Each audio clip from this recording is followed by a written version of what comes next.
Alright, folks, good evening again. I'm going to play some more of this game and continue the Arkansas cruising event.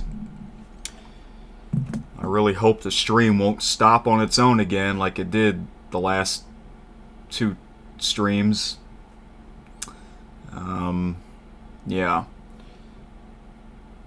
The last time was 2 nights ago, and the stream stopped on its own multiple times. Like, the first 2 times I used GeForce Experience, which that's what I've been using for all of the episodes, and then the stream would stop on its own. And I updated it. I got the latest version of it, and then I restarted my computer, and it still happened again. I don't understand.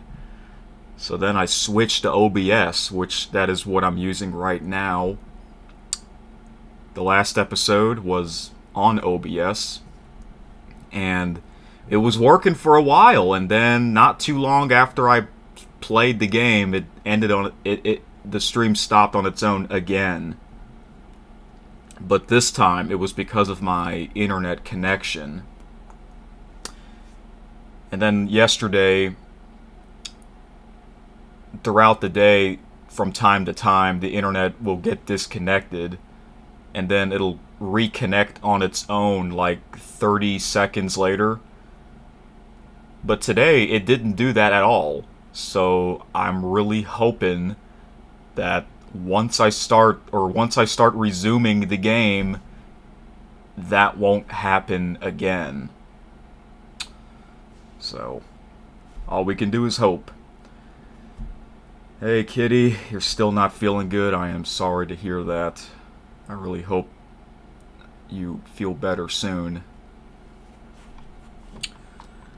Okay. So, I'm going to resume the Arkansas cruising event. I haven't even done the first delivery yet. Like, I was just getting started, and then streaming issues happened. So. But yes, I am using OBS right now. And, yeah. I'm planning to go live again tomorrow night and Tuesday night of this game. Okay, because, yeah, no face cam again, because I usually listen to sports talk while I'm playing this game, and I would pretend that it's part of my radio, and that's what I'm going to be doing tonight. I'm going to resume listening to some Pete Rose, the baseball great player, some Pete Rose talk. Okay, and then tomorrow night and Tuesday night, I am going to listen to one of the baseball games live on Sirius XM radio, because I have the app, and it's really good. You can listen to a lot of sporting events. So yeah, the big thing happening right now is the MLB postseason. We're down to the final 4 teams, and so I'm going to listen to some of the games throughout this week while I'm live streaming and playing this game. All I can hope is that the stream won't stop on its own. Alright, I don't have much announcements because I pretty much said most of my announcements the last 2 episodes, so I'm just going to go back straight into it, guys. So that is it. I'm going to mute my mic and resume the playlist that I made. Okay. I have the chat on my phone, and the stream is playing on my phone as well, and whenever the stream is buffering, that is not a good sign. Right now it's not. So far it's not. It says excellent connection, so I really hope it stays like that. Anyways, I have the chat on my phone, so if you have any questions or whatever you want to say, go ahead, and I will do my best to respond back to you. Sometimes you'll have to be a little patient because, I don't want to I don't pause this game to look at the chat and then type my response. I will do it whenever I can. Not in real life. Nope. No texting and driving in real life, but I guess you can in this game. Anyways. Alright. I know I am going live a little late tonight, but this stream won't be super, super long. It'll be longer tomorrow and Tuesday night, so... Yep. Alright. That is it. I really hope once I resume the game, the stream will stay well. Because, so far, the internet did not get disconnected today, but it did multiple times yesterday, so, we'll see what happens. Alright. Let's resume right now. I'm going to mute my mic and I'm going to play these videos. You're not going to see the videos, you can only hear them.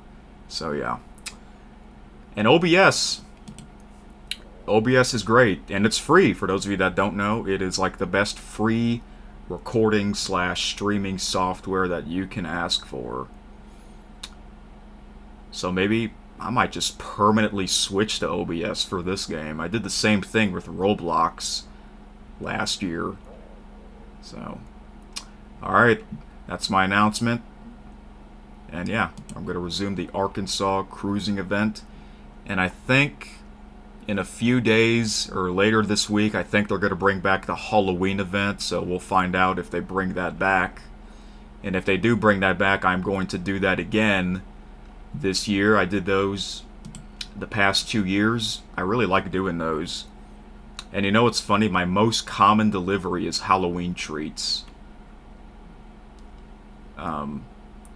If you don't believe me, I'll show you right now. I'm still not used to this new menu design. I really wish they kept the old one. What was wrong with the old one? Nothing was wrong with the old one. They just decided to change it. Same with the title screen. Oh, hello. We got someone new in the chat. Chuck. Hi. I am doing well tonight. Welcome to the stream. I'm about to resume here. Where is, how do I go to my... Do I click on this to look at my stats? Here we go. Yep. Here it is. Most common delivery, Halloween treats.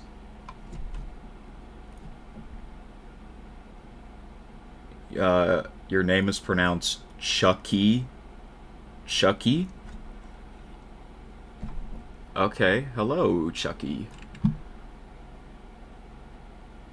So, I've done so much. I made so much progress in this game.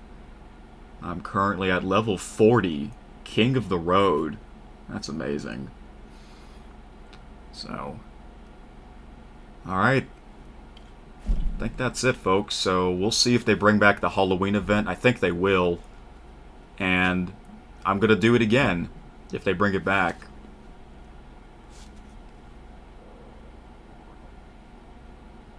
Oh, you've been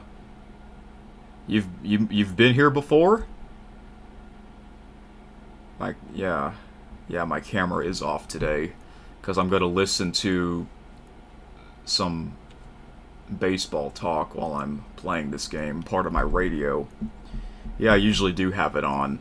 Whenever I have it on, that's when I'm doing commentary.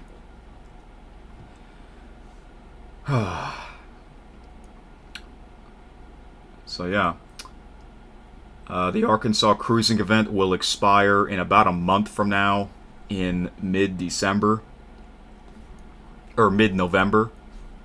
Same with the Halloween event, if they bring that back. Usually these events, they last like a month or two. If they bring back the Halloween event, I'm going to try and complete it before November the 1st. And I know I said that last year, and I couldn't do it. I couldn't do it until after Halloween, because last year I was more busy and I had the game that I was focusing on at the time was Luigi's Mansion 3. I did a live stream series of that game.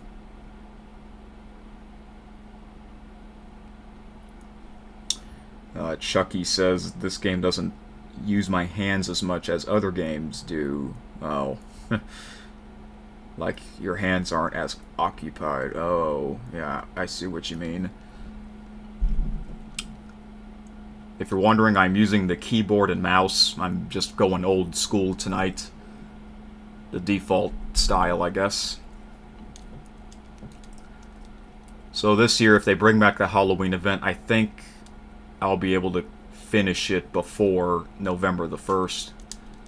Or at least get started on it before Halloween ends, okay? And then I'll get back to the Arkansas cruising event after. So yeah, I'm going to be doing more streams of this game pretty much for the rest of the year, because I'm pretty sure they're going to also bring back a Christmas event as well.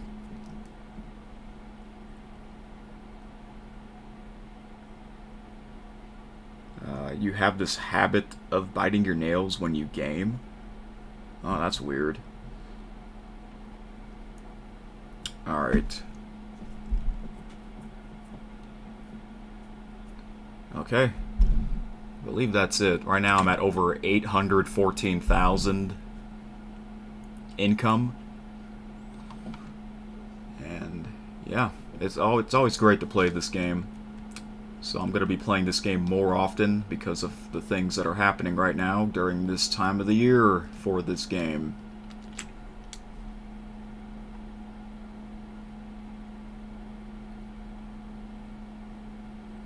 Oh, yeah, it is common. Well, I'll tell you what, I do it too, but not while I'm gaming. I do it when I'm bored, I guess. Alright, that is it, folks. So we are going to resume here. Here he is, Cruising Arkansas, 10 deliveries. And I really like that they added this new feature, the list of all 10 cities. And then, I guess they'll check it off when you're done with those cities that you've been to or came from, doing deliveries to or from all 10 cities in the state of Arkansas.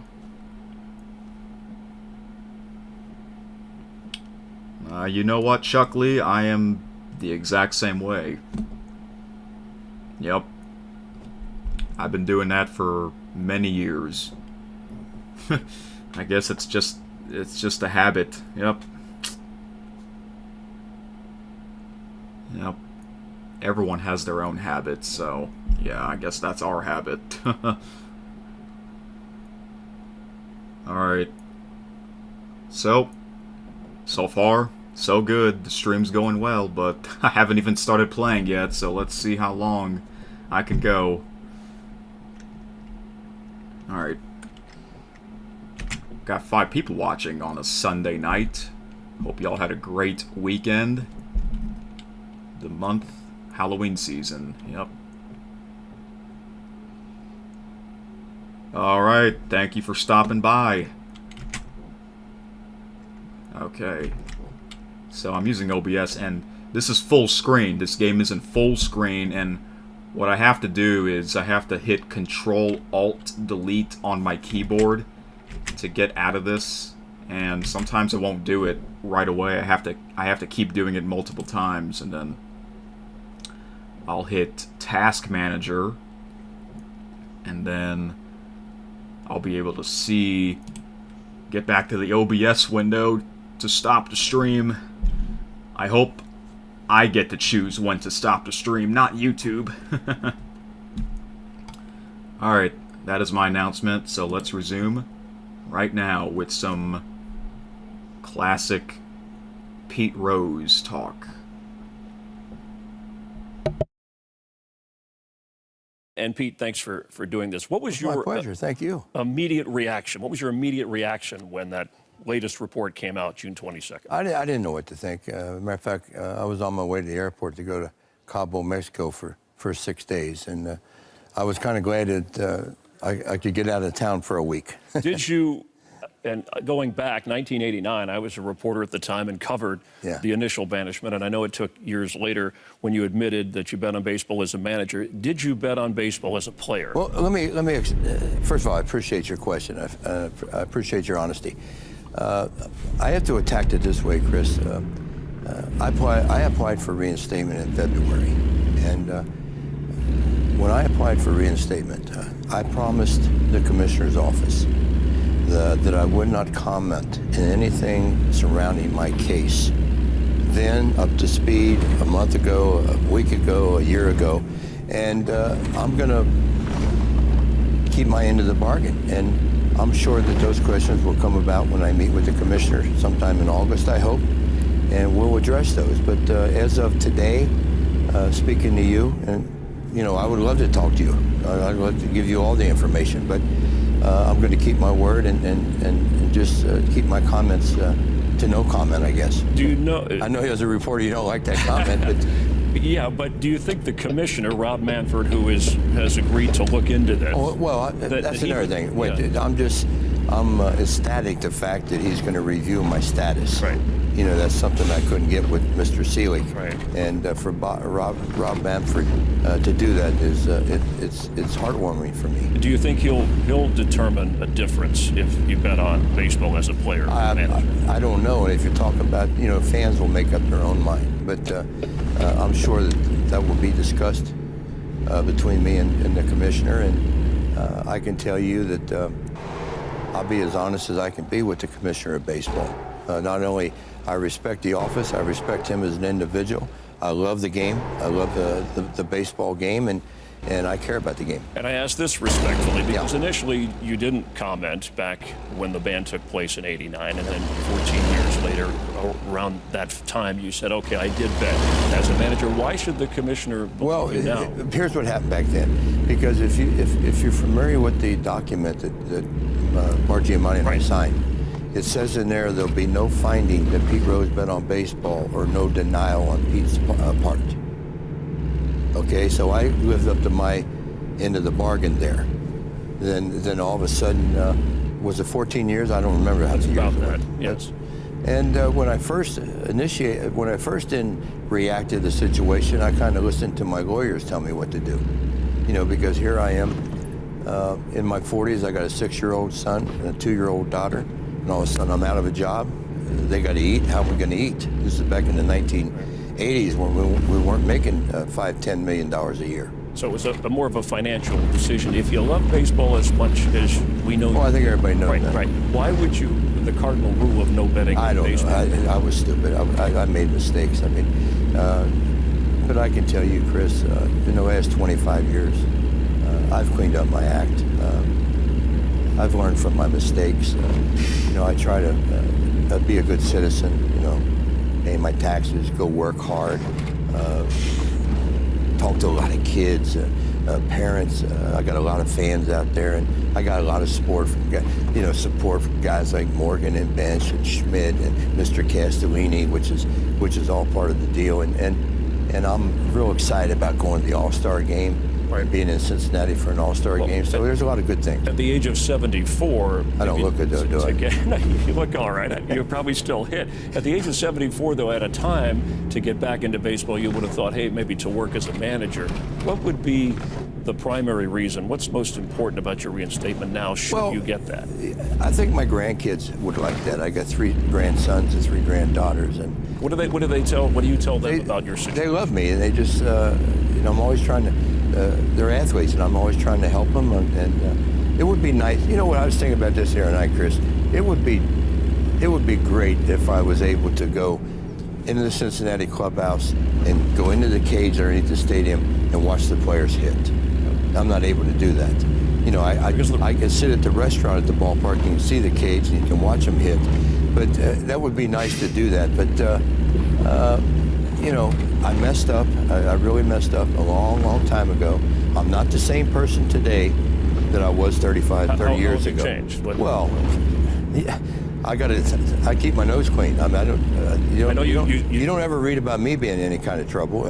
I just work hard and provide for a lot of people and constantly sell the game of baseball. I love the game of baseball, and I'm so lucky. I'm so lucky to be able to be here with Fox, where they can put me in the living room every night of people to talk positive about the game of baseball and hopefully give them a good report and an honest report and different things like that. Yeah, when you say you pay your taxes, I mean, people remember back then you served some time for a tax. I underpaid my taxes by 3.5%. So you cleared, you paid your dues there. You did say on the Michael Kay program back, a radio show back in April, that you did bet on, but not as a player. You did say it at that time. Well, there again, that's another thing that I'm sure I'm going to discuss with the commissioner. Okay. And do you have? We can sit here all day, Chris, and we can analyze it from different angles. And I have to keep declining answering the question. I apologize for that, but I think you understand. I think you understand when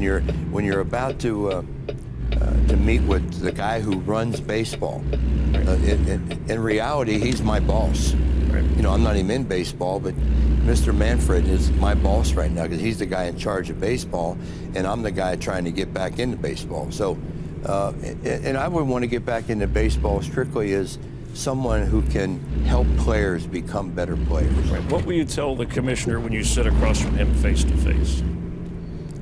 I don't know. You know that he will have research. Here's what's going to happen. I'm going to do the same thing with you. The only difference, he's going to ask questions and I'm going to answer them. You're going to have to answer. It's not that I have to. I want to. Right. Okay. It's not a matter I have to answer the questions, and I know he's going to do his homework. He had to research. If he asks for an appeal in a sense or a review, so he's going to go back into the past, and Fine. You're comfortable with that, right? Well, I have to be because that was part of my past. I hope he goes back the last 25 years. Right. You know, not 30 years ago. You know, not back in the 1980s. I hope he goes to the 90s or the 2000s or 2012, 13, 14, 15. So, you know, because I'm a pretty clean-cut guy. And do you feel, have you heard from the commissioner's office since this report came out, and you haven't met face-to-face yet with Rob Manfred? No. The person my people have contacted with, and he's a great guy, is Mr. McHale. And I played for his dad. He's the one who signed me to a Montreal contract. So you haven't talked to Commissioner Rob Manfred face-to-face? No, I wish, I hope to. I hope to meet him at the All-Star game. Okay. This is the first time you've met, or will meet? Oh, no, I'll watch him on a daily basis. And when do you think your meeting's taking place? August? I hope. Yeah. I hope August, because you don't want to get into September because that's getting too close to the playoffs and the World Series. There's always something going on in baseball. But, hey, I'm the type of guy, my phone's always on. If I get the call, you're going. I'll be on the next plane. You would admit to him, player or manager, betting on everything baseball? I did. I would admit my whole past to him. And you'll deal with that. Do you ever feel like you had a gambling issue or an issue with gambling? Well, I never bet out of my means, but when you lose a job and you lose credibility like I did, you have to think there was a problem.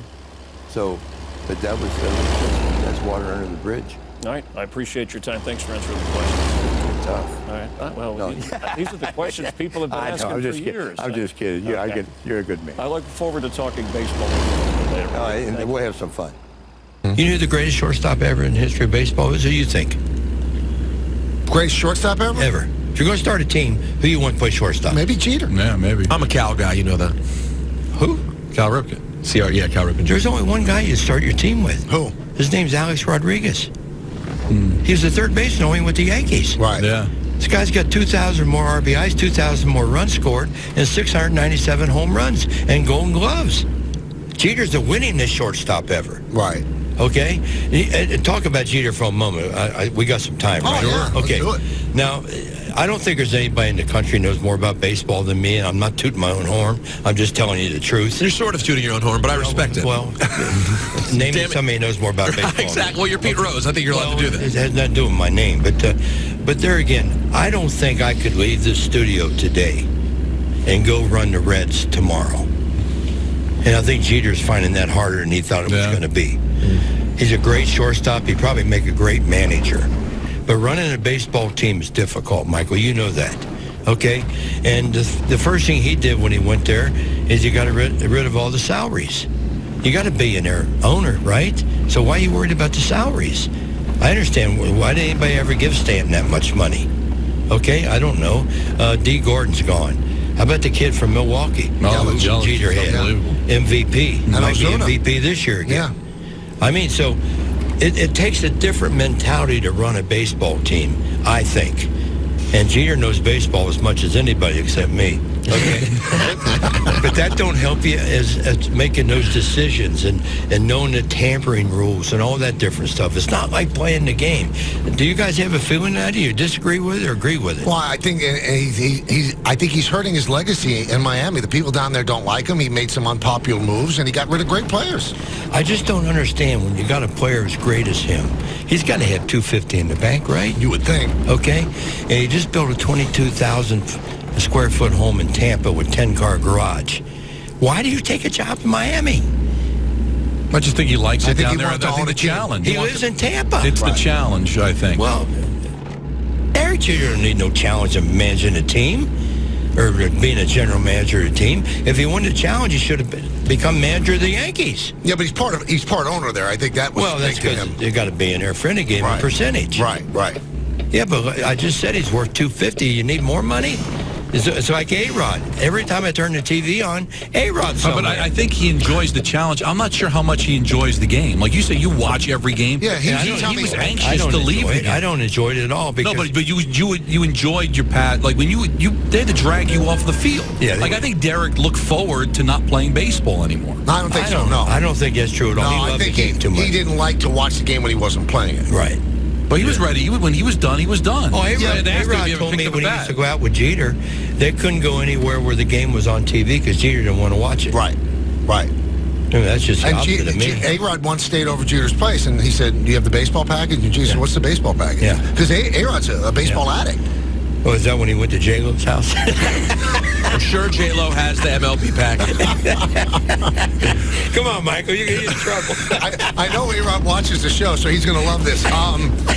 Do you like baseball the way it is right now? No, not at all. I mean, Do you understand what they're doing? yes, I understand what they're doing. Do you like the shifts? Everybody that plays baseball today, as far as I'm concerned, is a potential home run hitter.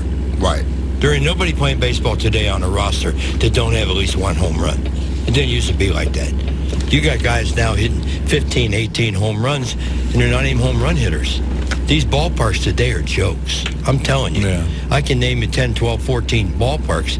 Well, the one in You ever been to Cincinnati is Houston? probably the worst. You ever been to Houston? Yeah. That is a bandbox. Camden Yards, that is a bandbox. Great American Ballpark, Philadelphia, too, right? Great American Ballpark. Colorado, Arizona. The balls fly out of these ballparks. Would you try to hit home runs if you were a player today? No, I try to hit the ball hard like I did because line drives are going to go out of the ballpark. Right. All you're doing dropping the back shoulders, you're trying to get a tape measure home run. I've never seen so many guys with 2 strikes swing and foul it off or swing and miss it and fall down. They got There's no one more in their two-strike mind. approach anymore. Huh? There's no more two-strike approach anymore. Well, believe it or not, if you get some 2-strike base hits with a man on second, you're going to win a lot of games. Right. You saw him walking down the corridor there. The man's arrived. Yes, Pete Rose, the man himself, is with us on the set, sitting right next to me. I should tell you that he's the author of the new book, a great book, Play Hungry, The Making of a Baseball Player. There you have it. He's brought a free copy for me, which I hope he will autograph so that I can sell it for a small price. Well, not autographs today. No autographs today. No, Just kidding. I'll pay you. No. I came to America in the 1970s. Yeah. But I remember you. I remember you very well. Good decade. I remember you as the most aggressive competitor in the entire game, and that's what you were. That's why I play hungry. I played hungry and I played aggressively, and most importantly, I played to win. Yeah. I think kids got to understand the only reason you play sports today is to win. It's more fun. Everybody has more fun when you win. Am I right about that? Oh, absolutely. Yeah. This show is a winner, by the way. Well, it's the most watched business program in America. I believe that. If you can get an A or a D, what do you want to get? A D or an A? Want to get an A. If you can win or lose, what do you want to do? Win. Yeah. It's not rocket science. We make it rocket science today. You would slide into places, wouldn't you? Right like that, head first. Head first? No, what do you mean I slid when I didn't have to slide? They're trying to get your picture in the paper, man. The only way you get your picture in the paper, slide head first. Is that right? Yeah. That's how you do it? Yeah, it's the easiest way, the safest way, and you always got your picture in the You paper. just wanted to stand out. You wanted to win and lead that way. Well, I was pretty lucky because I got to play in my hometown. You know, I was born 3 miles from the ballpark in Cincinnati. So every night I played, I felt like I had iced tea with everybody that's in the audience. So, you know, when you're under scrutiny like that, and especially my dad was there, the whole book's about my dad. And when you got a dad that's analyzing me the way he did at the games, you got to play hard, you got to play to win, or he'll be waiting outside for you. He was there at every game? Always there? Every game, never stayed after the game. He was a banker, worked at Fifth Third Union Trust Company. Can I give you a quick story? Please do. Okay. I come out one time. I'm a batting champion, 68, 69, so I'm pretty much a star in the league. And in 1970, I come out, and my dad's standing by the car, so right away I think my mom's sick. This is the way I was raised, okay? And I said, is Mom sick? He said, I got a question for you. He said, tonight, that third time up when you were batting and you hit a ground ball to second, there was a man on third. He said, did you run hard to first? And I had to think about it, and I didn't because I was mad because I didn't hit the ball harder. And I said, no, I guess I did. And he said, don't embarrass me in this town like that.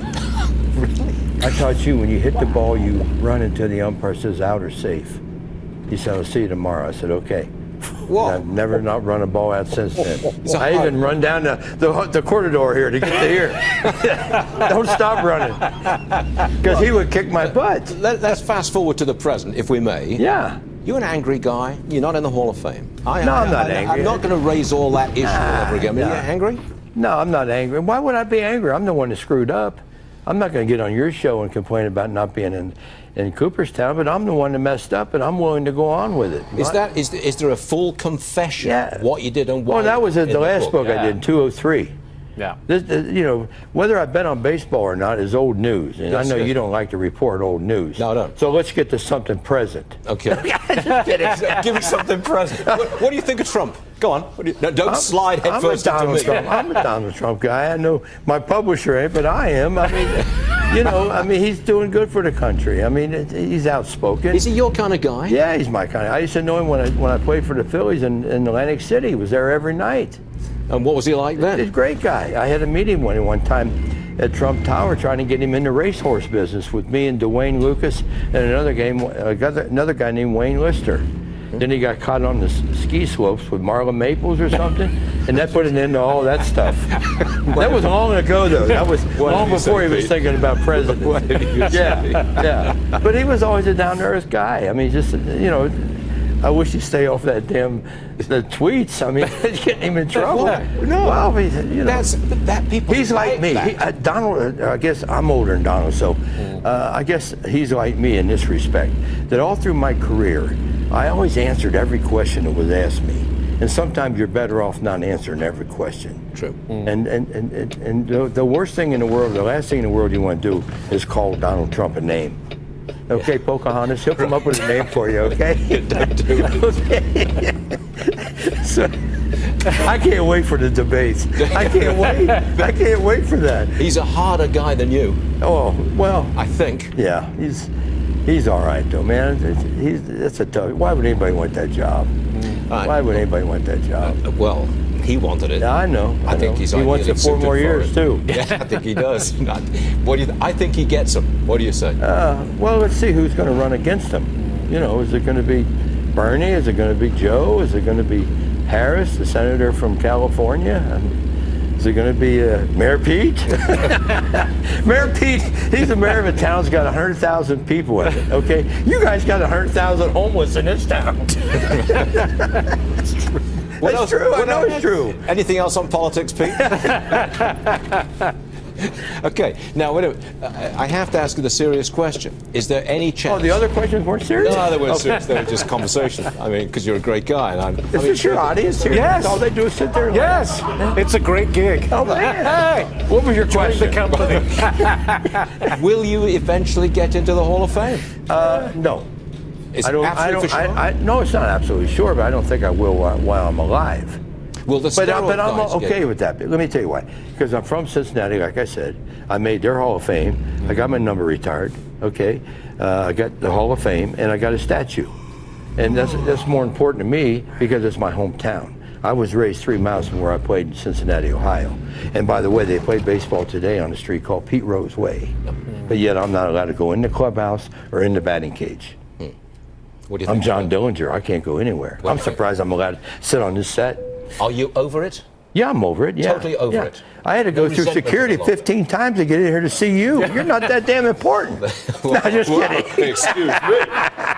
If I'm not that important, No, I'm just here's kidding. the pen, I'm just kidding. And I want the autograph. Yeah, right there. I'm over that because life's too short to worry about. You think I'm going to go home tonight and pray that I go to the Hall of Fame? No.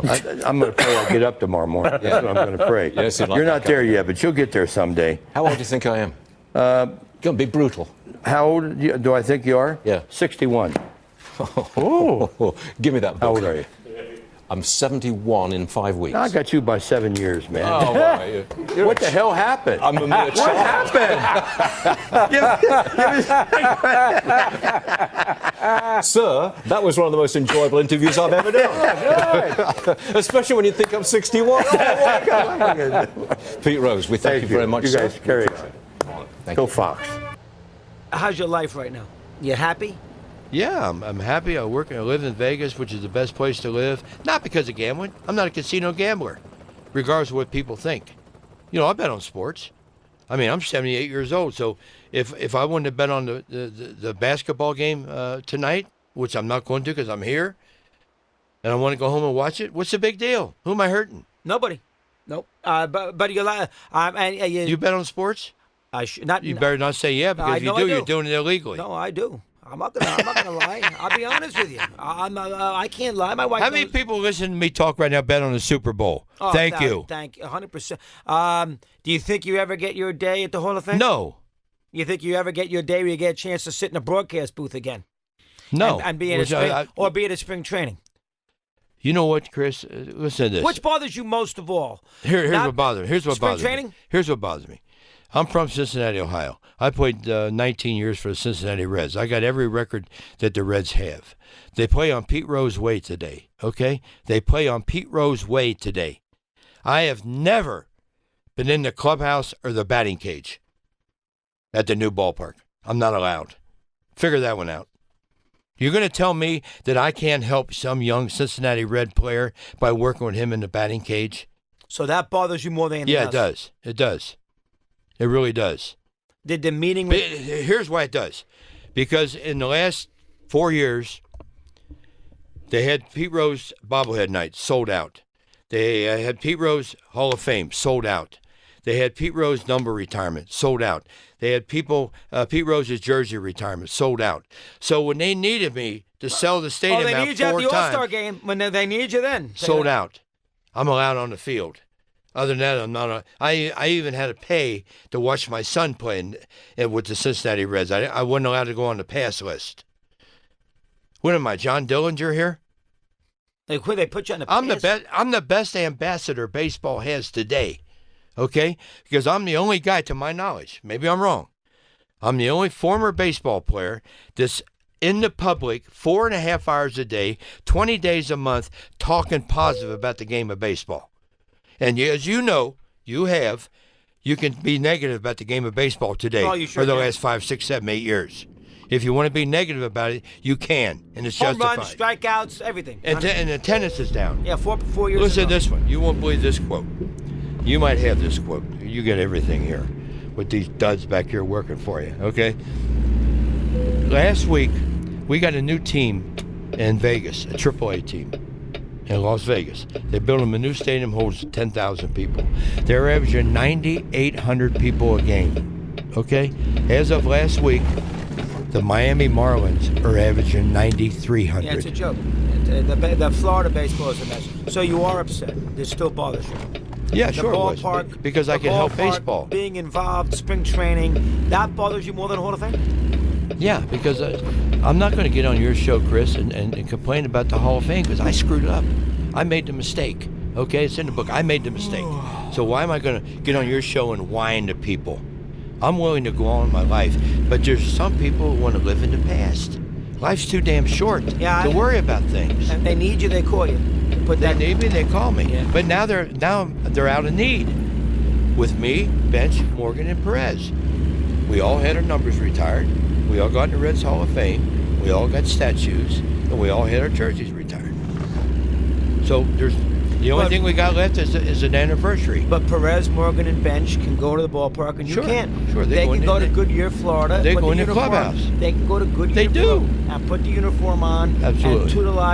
And tutor the young second baseman, the young first baseman, and a young catcher. Spend a week in spring training. Yeah. And you can't do that. Right. And that bothers me. You know the sad thing about this situation, and I think you're on my side on this one, but I could go into a big league clubhouse today. Now, I got 4,256 hits. Okay, I played 24 years and hit over 300.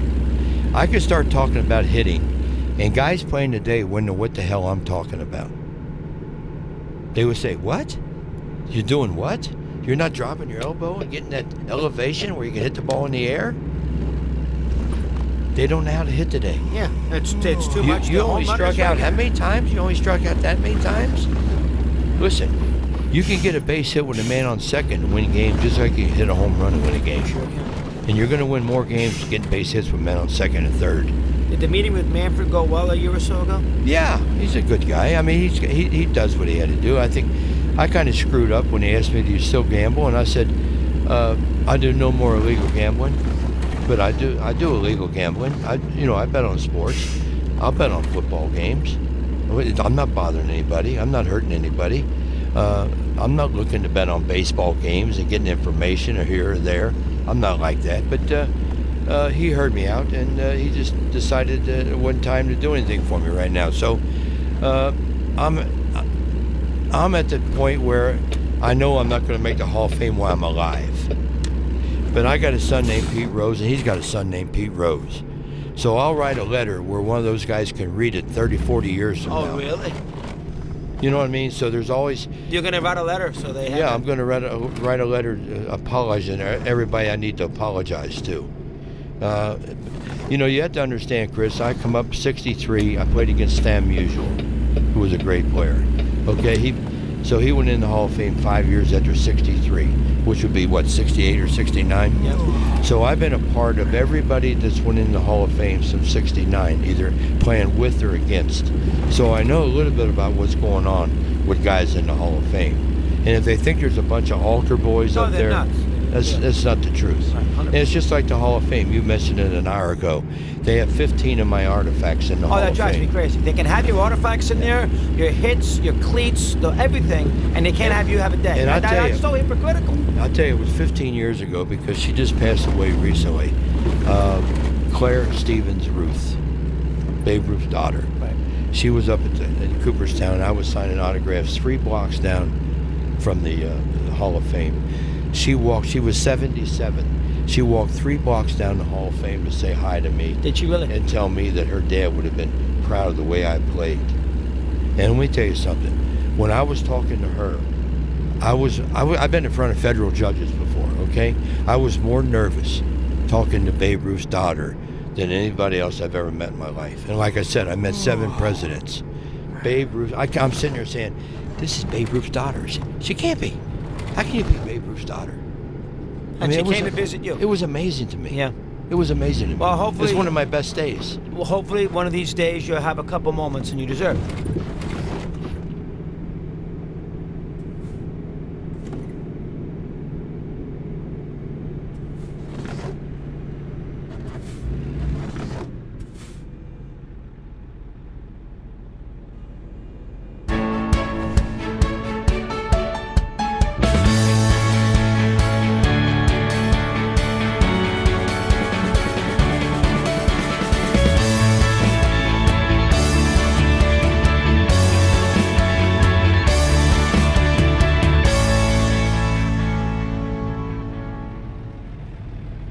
My guest tonight is a ball player who hustled his way into the record books and became the most prolific hitter baseball has ever seen. From the day his uncle talked the Cincinnati Reds into giving him a shot, Peter Edward Rose defied expectations, eventually setting the all-time record for most at-bats, runs scored, and games played. He's a 17-time All-Star, 3-time World Series champion, and the all-time hit leader in Major League Baseball history with 4,256 hits. But before he was named League MVP, did you know he learned to switch hit at 9 years old? Was the water boy for his father's football team?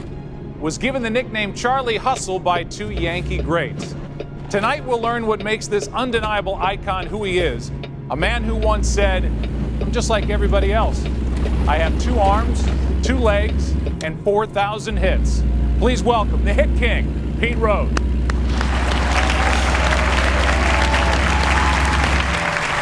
Thank you.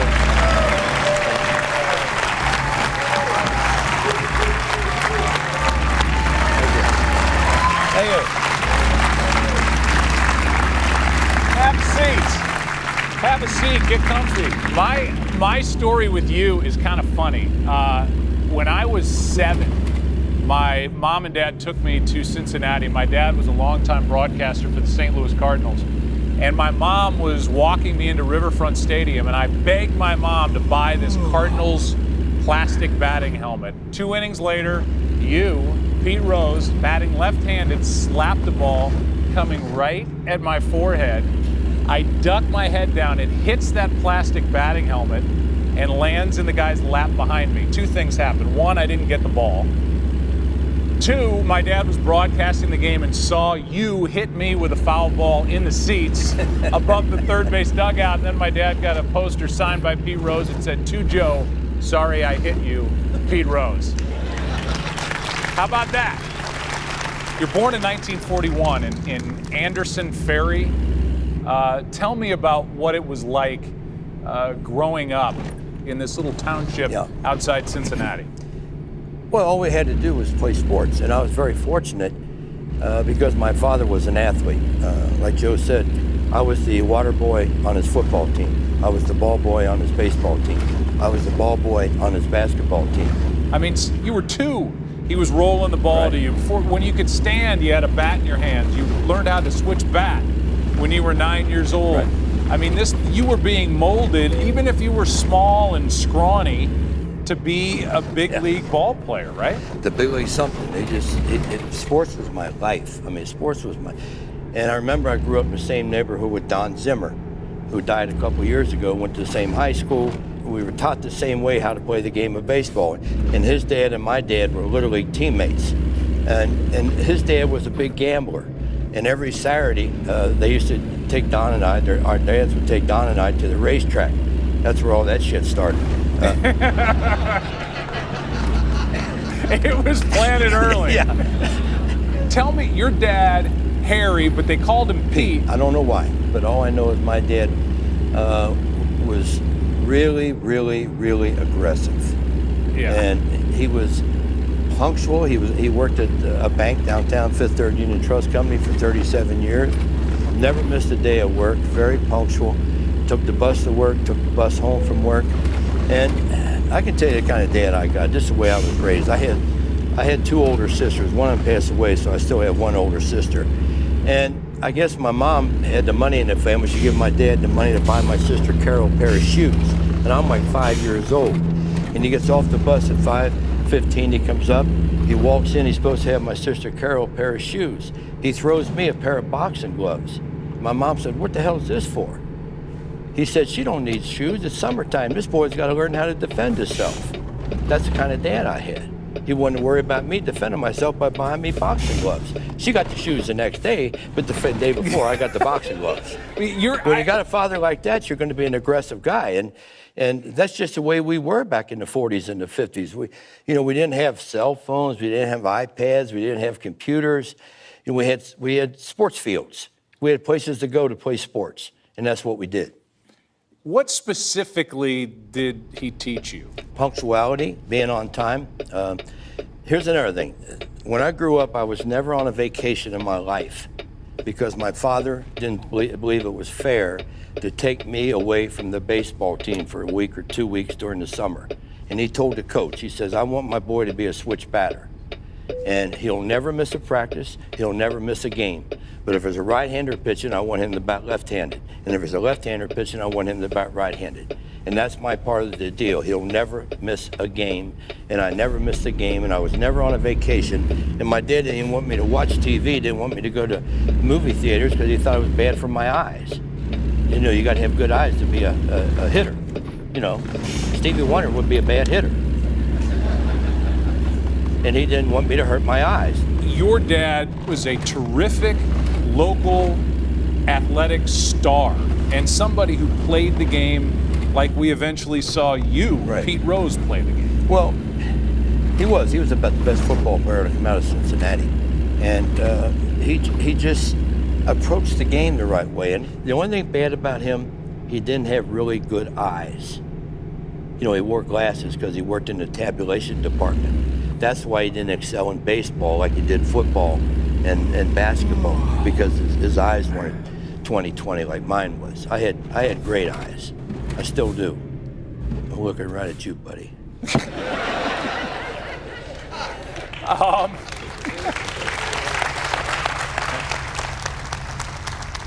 You know, I've met 6 presidents, but my father is the only person I've ever idolized. I respect a lot of people, but my father is the only person I ever looked up to and really idolized. And I wish everybody in this audience could have the same relationship with their father that I have with my father. I know I do with my sons, and I know you do with your dad. So if you're blessed to have that opportunity to have a close relationship with your father, because you only get one father, you only get one mother. They don't pass them out. And if you get one like I had, you're just ahead of the game to start with. I used to hear this: if you're half the man your dad was, you'll be a hell of a man. I never got tired of hearing that. During this time, your dad's teaching you all this. Where's your mom? To be honest with you, Joe, I got my baseball ability side of the family from my mother's side, because her brother, who was my uncle, was a scout for the Reds, and her other brother was a really good ball player in Cincinnati, and her other brother was a good ball player in Cincinnati. So the baseball side of my family come from my mom's side, but the football side come from my dad. I'm fascinated by the idea of winning. You go 4 for 5, you'd see your dad after, why didn't you go 5 for 5? Or if you went 4 for 5 and your team lost, you guys didn't eat. Eating's for winners. I tell people all the time, I says, you got to earn that food. If my team as a little leaguer went into a team slump, it was almost like going to Jenny Craig. We didn't get no food. You got to earn that food, son. You want to win the game? And he didn't care if I got 3 hits or 4 hits or 5 hits. If we lost the game, we're going home. You played to win championships. That's why you played. Don't tell me when you go watch a grandson or a nephew or a son play and they win the game and do something positive, you don't feel better on the way home. Because you do. And if you don't, you shouldn't be going to the game. That's the way I look at it. And that's what you got to teach these kids today. The difference in winning and losing. The difference in getting a C as opposed to an A. The A is better than a C. Winning the game is better than losing the game. It's not rocket science. It's really not. Think about it. And we just don't emphasize that enough because that's not the proper thing to do. The hell with the proper thing to do. Win the game. Well, we've heard about the boxing gloves, seen the football with your dad. Now, your dad was playing baseball too, but what was it about baseball? I had a boxing career too, Joe. Yeah? Yeah, I had 2 bouts. I lost both bouts, but I didn't get knocked out. And after the second bout, I fought a guy, this is true, I was 14 years old, I was fighting under 112 pounds. I fought a guy that had 4 kids at ringside. And he beat my ass. But he didn't knock me out. And I said, well, after 2 fights, I said, Dad, I want get my glove and my bat back out of the rack. I don't want to be no boxer. Because my dad was special weight champion of Ohio at 106 pounds. Wait, whoa. You're 14. Yeah. And you're fighting a guy who has 4 kids in the front row. His name was Candy Jameson. You can check it. Candy Jameson. And the other guy I fought was a guy named Virgil Poole. How's this legal? It wasn't professional. There was 500 people there, and my dad and his friend was the only white guys there. I didn't have a chance. But it was fun. I mean, just the action was fun. But, you know, I'd rather play baseball. I don't want to be a fighter. So at this time, are you thinking? I want to be a baseball. I want to be Ted Kaczewski. Ted Krasuski's the guy that had the big arms that we had to cut the sleeves out. The Reds uniforms had to cut the sleeves out because his arms were so big. And he used to look at me and he says, "You know what them are right there?" His arms was like this. I said, "What's those, big guy?" He said, "Those are Polish joke stoppers." You got to listen to me talk, because everything I say is going to be funny, okay? And politically incorrect and mildly racist, and yeah, just listen carefully.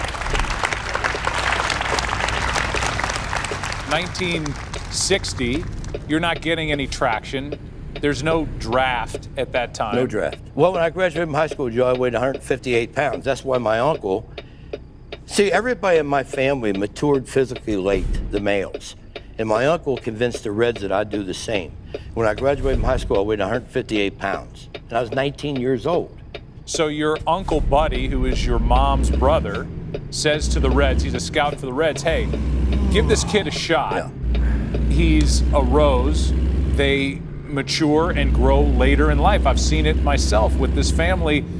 Give him a chance. And the Reds, to be fair, jumped on the opportunity because they had missed this same thing with Don Zimmer 10 years prior. Same high school. Same high school. Say, let's not let the local kid, if he's going to grow, let's get him. Yeah, they gave me a $7,000 bonus, and they gave me $5,000 more if I make the Reds for 30 days. So in other words, they always had me working for something. Always keep your mind going straight, always working for something. You're signed as a catcher. You never play catcher. You show up in Geneva, and let's be honest, you sucked at second base at first. Yeah, I did. Okay, all right. I mean, I could get the job done. I worked at it, but I had to work real hard at second base. And, you know, I didn't have power. I didn't have exceptional speed, but I was a great base runner. Were you homesick at first? No, because I used to get a letter twice a week from my dad, and he'd always end the letter by, "Love, Dad, keep hustling and win." He might have, "Son, how you doing? Dad, keep hustling and win." What's he gonna tell me? What's he gonna tell me? I'm making $400 a month. $400 a month to play baseball. They're crazy. They're paying me $400 to play baseball. We had to work because, you know, when your first year, you're making $400 a month, and I only worked 2.5 months. Do the math. It's $1,000. I'm not gonna live on $1,000. Okay? I got a job at Railway Express, which was right behind Crosby Field. Never forget it. I worked from 12 o'clock at night till 8 in the morning, and I made $2.83 an hour. That was my job. And my job was either to unload or load a boxcar. And that's when I started, like Joe said, I started developing, because all I was doing is lifting weights, you know, all night. You know, not overly lifting weights, but unloading a boxcar. That was my job. I had to have that boxcar unloaded by 8 o'clock in the morning. And it helped, because it just made me grow. You get the invitation to spring training in 1963, and you're basically just a body in spring training. And they say, just go get your running in, whatever. You're done. We're not going to use you. But you stayed on the bench. You end up getting in the game. Well, here's what happened. You did your homework, by the way. I go to spring training in 1963 as a non-rostered player. What that means is every team has a 40-man roster, okay? And then you have extra invitees that the teams invite to spring training. You love that as a player because for an extra 2 weeks, 2.5 weeks, you get major league meal money, which is a lot better than minor league meal money, okay? And we took a bus from Tampa over to Fort Lauderdale to play the Yankees. And my day's done. If I want to just go do my running, I can go take a shower and wait for the bus. And Mike Reba, a coach, one of the coaches in spring training, said, "Where are you going, buddy?" I said, my day's done. He said, "Stick around, you might get in the game, you never know." So lo and behold, it's the 9th inning, we need a pinch runner. And Hutch puts me in the pinch run. A guy gets a base hit 1 or 2 steps to the left of the left fielder. I go from first to third, I do a head first slide, and I'm safe. And this guy hits a pop-up to shallow short. Tony Kubek's going backpedaling. Ain't nobody gonna throw me out backpedaling, okay? I tag up, I do another head first slide into home. Safe, we win the game 2-1. Now after the game, Mickey Mantle and Whitey Ford are in there talking, and Mickey said, "You see that Charlie Hustle beat us today?" Next day in the New York paper, Charlie Hustle beats Yanks. That's how that name come about. And in 1963, you sign a contract after the spring training. Yeah. 3 hours before the start of the season. Absolutely. 3 hours before the first game. Absolutely. And you're the Cincinnati Reds. Think about that. This is a Cincinnati kid who's now starting at second base for the Cincinnati Reds. Batting second. What, 3 years after you were signed as a kid, a scrawny kid? I wasn't nervous at all until about 20 minutes before game time. A guy came down and says, "Can you get a picture with your mom and dad for the Cincinnati Enquirer?" And I said, "Sure." And that kind of woke me up where I'm at. Because where I was at was where I wanted to be every opening day at the Cincinnati Reds baseball game. And I walked on 4 pitches. The guy's name was Earl Francis. And if he just threw it right down the middle, I couldn't have swung. I was too nervous. What are you seeing coming back at you? What are your goals as you start this major league career? I don't think the hardest thing is to make the big leagues. The hardest thing, I think, is staying there for a long period of time. A lot of guys make the big leagues. But to stay there for 24 years or stay there for 10 years with the competition that you have trying to take your job every year, I just want to be a Cincinnati Red. I just want to do well.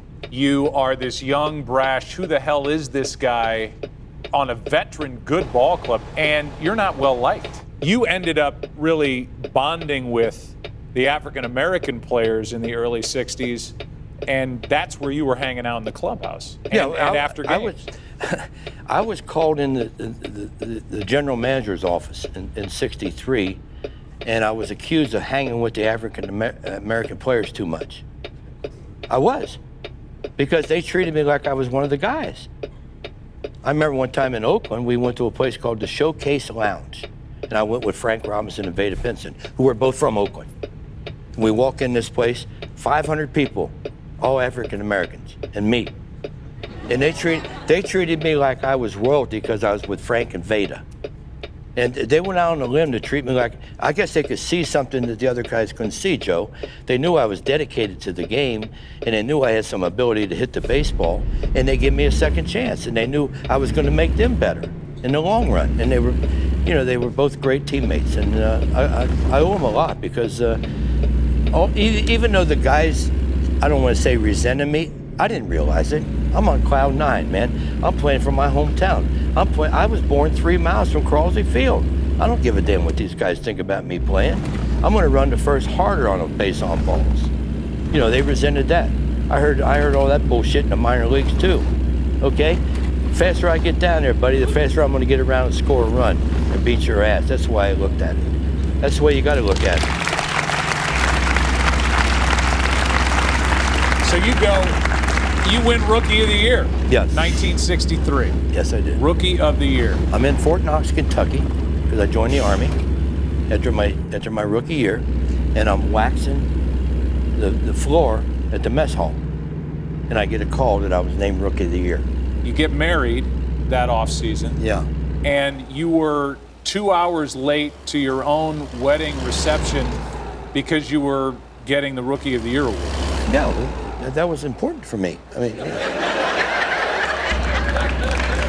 what a lover. What a romantic. I mean, come on. I didn't plan it that way. I mean, would she have rather if I hadn't been Rookie of the Year? I mean, it helped pay the bills. She understood. Well, I guess I did divorce her. That's right. Yeah. Maybe she didn't understand. It started that day. Pete, we were talking about 1963, and then that starts this run where you individually have tremendous success. I mean, most hits in the league a couple of times, batting titles more than one, you're an all-star multiple times, but the team is not winning. And I get the sense, knowing you, the way you grew up, how you were raised by your dad, the individual stuff is fine, but the not winning as a team is killing you. Well, 2 ways of looking at that. We didn't win pennants. In those days, you didn't have playoffs. But we were always winning more games than we were losing. And I came in 63. Perez came in 65. Helms came in 66. Bench came in 68. Lee May came in 67. David Concepcion came in '69. We had a manager named Dave Bristol, who was a great baseball man. He kind of put the Big Red Machine together, but Sparky Anderson came after the '69 season and developed it. Sparky developed the Big Red Machine. And he names you captain. I know he was a genius when he did that. How did you lead? I mean, it wasn't that long ago that you were the guy over in the corner of the clubhouse, not really welcomed by the vets. And now, how did you lead as captain? Well, those guys were all gone, and I told Sparky, I said, Sparky, I says, I've been here the longest, okay, and I just want you to know, if you ever want to have a clubhouse, this is true, I asked, if you ever have a clubhouse meeting and you want to get on me, feel free to get on me about something I did that wasn't kosher for the game of baseball. You can yell at me in front of the players, because if you yell at me, the Concepcions and the Geronimos, all those guys are going to listen to him. And I remember I got thrown out third in the inning, which is a no-no. And we had a meeting because we lost 4 or 5 in a row, and Sparky said, Rose, why are you getting thrown out third? What kind of base running is that? And it helped the rest of the players. In the All-Star game in 1970, you're known for the collision with Ray Fosse, 12th inning, Riverfront Stadium, your home ballpark. Yeah. Let's first look at the video to remind people. But when you watch this video, watch I started to slide head first. You'll be able to see I started to slide, and this gentleman had the plate blocked, which if you were playing today, it'd be against the rules. Just watch the video. Watch when I started to slide head first.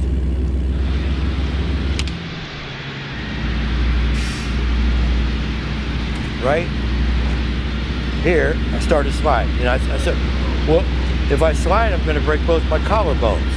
All right, watch me. Watch me when I get up. I ask him if he's okay. Watch me ask him if he's okay. You have to understand.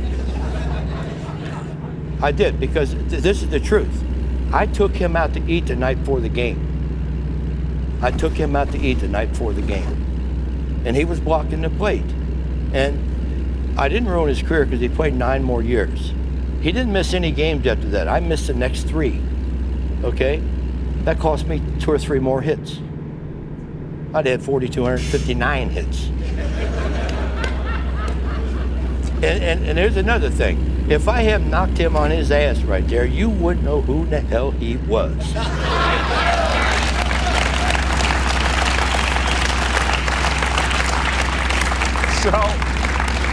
And let's be fair, that was at a time, Pete, when the All-Star game, it was important to you guys. You're in your home ballpark. He's cut off the plate to you. As you said, there's been a rule change to where that's not even allowed anymore. I don't know what else you're supposed to do in that situation. I don't either. See, in those days, we played for league pride. That's why we played the All-Star game. League pride. That's what we played for, because we thought, and we were a better league, and I'll tell you why. For one reason and one reason only. Because we had more African-American players. We had more speed. Why? Because Philadelphia, Montreal, Pittsburgh, Cincinnati, St. Louis, Houston, and San Francisco all had AstroTurfs. And you got to have speed in the outfield when you got AstroTurfs. That's why we had a better league. That 1970 year, you roll off that. It cost you 3 games, but your ball club wins 102, and now you get to the World Series. You're finally there. It was just fun to get there. It was fun to get to the World Series. You were in 6 in your career, but this was the only World Series that your father saw you play in. Yeah. What was it like after that World Series, seeing your dad? It was okay, because I didn't do poorly in the World Series, but he understood our pitching was lame. He understood that. I mean, the handwriting was on the wall, but he would have rather won it. But Joe, it's sure you want to win. You want to win a World Series. But to make the Super Bowl, to make the World Series, to make the NBA Finals, to make the Stanley Cup Finals. I mean, there's only 2 teams that do that. And somebody's got to lose. But the experience of just being in the World Series was good for us, because it was our first time. You lose the World Series to the Baltimore Orioles, and shortly after your father passes away at the age of 58. Yeah. This is your December 7th, Pearl Harbor Day. This is your one idol in life, and he's gone. And it was sudden. Night before, he was playing basketball with me. And there was some invincible feeling about your dad. Yeah, my dad was, 190 pounds, never smoked, never drank, was in great shape. And the guy that gave the sermon says, you die the day you're born. It's only a matter of when. And that's a true statement. We all die the day we're born, but just how long we're gonna live. And I can talk about my dad all day and all night, and I won't tear up because I have nothing but good things to say about him. I have nothing but good experience, like you, nothing but good experiences with my dad. No bad experiences. You only think negative when you have bad experiences with your mom or your dad or your uncle or whoever it may be. And I have no bad experiences with my dad.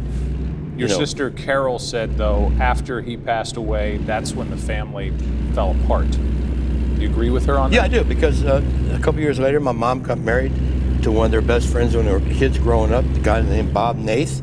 And that prevented my mom from coming around us at Christmas time and Thanksgiving and stuff. So, yeah, the family kind of split then. You're absolutely right. She's right about that. You got there in 1970. You come up short against Baltimore. You get back in 72. And the game is, in essence, in your hands. It's a one-run game. You're the go-ahead. We had the home game at home. You're the go-ahead run at the plate.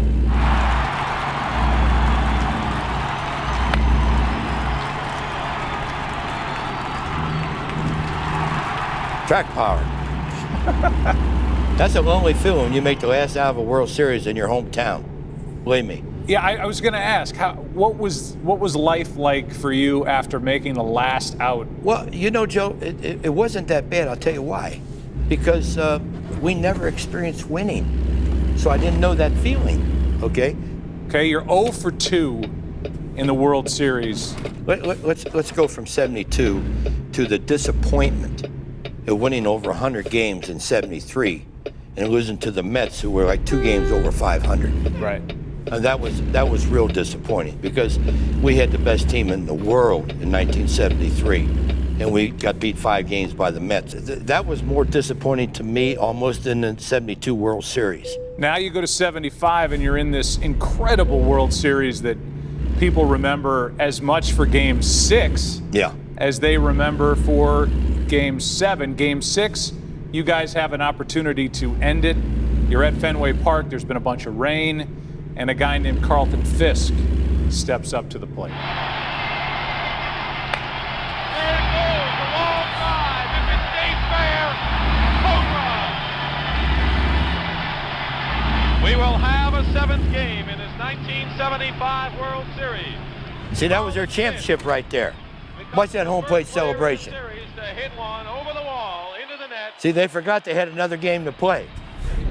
And I remember we went in the clubhouse and Sparky said, "Big Red Machine my ass." I said, "Sparky, we got him right where we want him." It's interesting, though, Pete, because you called Game 6, at least at that point, the greatest game you'd been a part of. And I lost it. And we lost it because it was 3-0, 3-3, 6-3, 6-6, 7-6 in the 12th inning.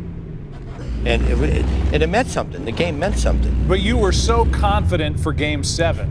Yeah, we were. Well, I mean, and for you, that's saying something because you had been to 2 World Series, had come up short. You'd been to a Game 7 and come up short. Why were you so confident leading into Game 7? Well, I had so much respect and belief in Morgan, Perez, Bench, Griffey, Geronimo, Foster, Concepcion. I guarantee you Geronimo catches this ball. Oh, there's Geronimo. Okay, thanks, Caesar. Beating the Boston Red Sox 4-3. There's Pete Rose. The Reds win it in Fenway Park. So it finally happened. Yeah, it finally happened. And like I said a little while ago, and I was very lucky because I got the most valuable player in that World Series. And that meant a lot more to me than it would Johnny or it would Joe. And I said, I talked about this a little while ago, that because I'm from Cincinnati, and I got to hold the trophy up as Cincinnati Reds world champions, and I'm the MVP in that World Series. Because let me tell you something, ladies and gentlemen, once you hold that trophy as a world champion, okay, once you hold that trophy, it's a feeling that I can't describe. It's a feeling that you want every year. Unfortunately, you just can't do it. I know you didn't have any issue staying motivated after you finally won it, but as the leader of that group, did you have to do anything different after you finally got there and won it leading into 76? No, the only thing bad about the 76 World Series is coming off the greatest World Series in the history of baseball, it was boring because we swept the Yankees in 4 in a row, and it was cold. And Griffey and I didn't do anything. But we had 3 guys at over 500. I'd rather be a 7-game series and win as opposed to because it's a showcase for your sport. And you don't want to sweep. You want to keep people's attention for 7 days. That's the way I look at it. Right. And it's not fun to watch a Super Bowl and it's 56-0.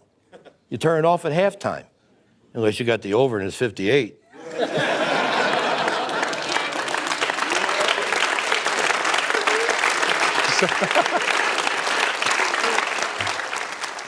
You get to 3,000 hits in your final year in Cincinnati. Yeah.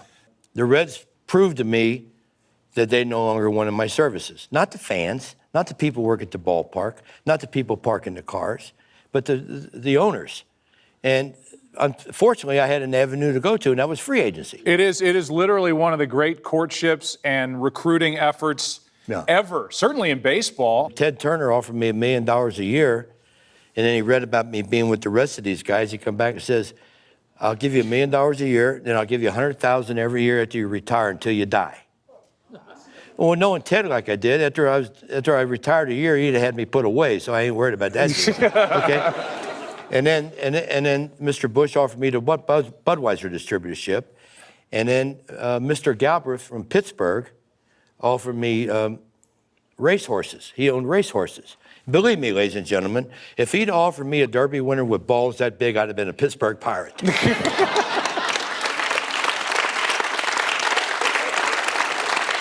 But you're not. I took the shortest offer, which was Philadelphia. Because you handicapped their chances. That was a good team. Yes. And you were the missing link. Because I knew the Phillies' problems in the 70s, what was it? It was the Reds. They couldn't beat us. Now, if I take my tack and go to Philadelphia, Schmidt's the best third baseman in the history of baseball. Carlton's one of the best left-handers in the history of baseball. Lazinski, Maddox, Boone, Trio, McBride, Boone. We had a good team. Talk to us about the 1980 World Series. Well, the headline in the 1980 World Series, believe it or not, ladies and gentlemen, was George Brett had hemorrhoids. Yeah. That's the truth. He was a third baseman. Headline. Third baseman for the Royals, and that was the big story. One of the best players in baseball. Here's video of Game 6 in 1980. Bases are loaded right now. Boom. They'll have a play. Boone dropped it and Rose caught it. Rose was right there. It popped out of his glove and Rose made the play. And the hard thing about that catch, didn't show on that thing right there, they had horses and dogs. I'm going over there like this. There's horse shit over there. There's dog shit over there. I'm going like this so I don't slip on the stuff over there. Because they had the horses out to protect the cameras on the field during the game. And that's the truth. And Booney just hit it. I just caught it. We practiced that. It took 2 weeks to practice that. Yeah. Here's how it ended.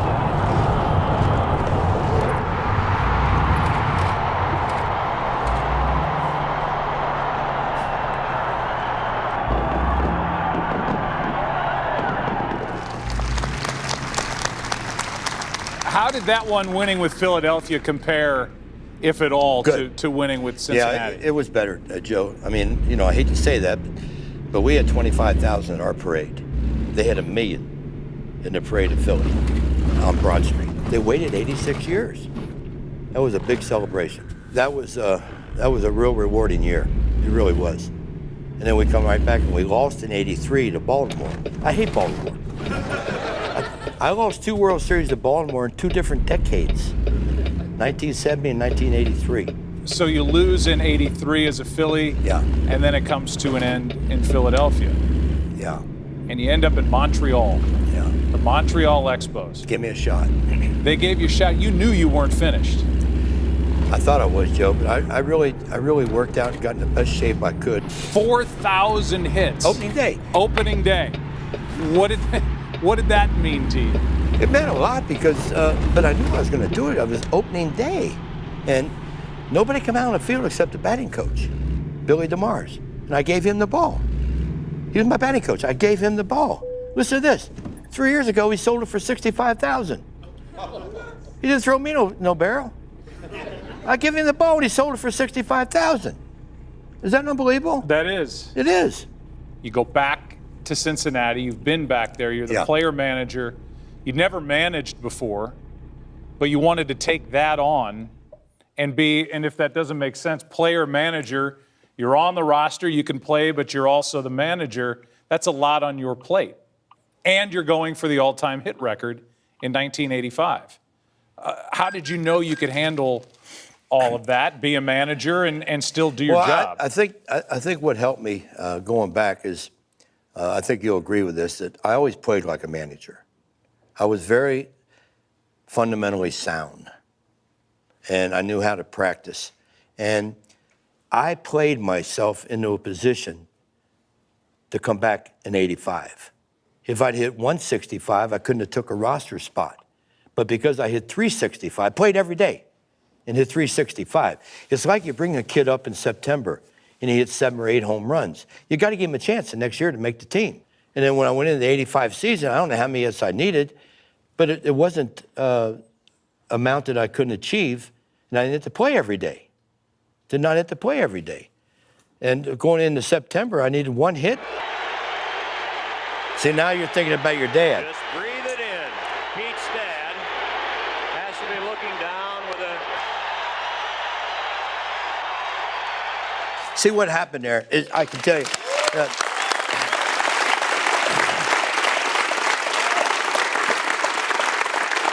What happened there, I think, is when I broke the record and you're happy and all the players come out, and then all of a sudden the people kept clapping and clapping.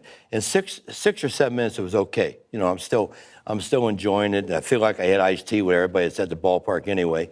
And then all of a sudden you start thinking about everybody that isn't there that should be there, that are gone.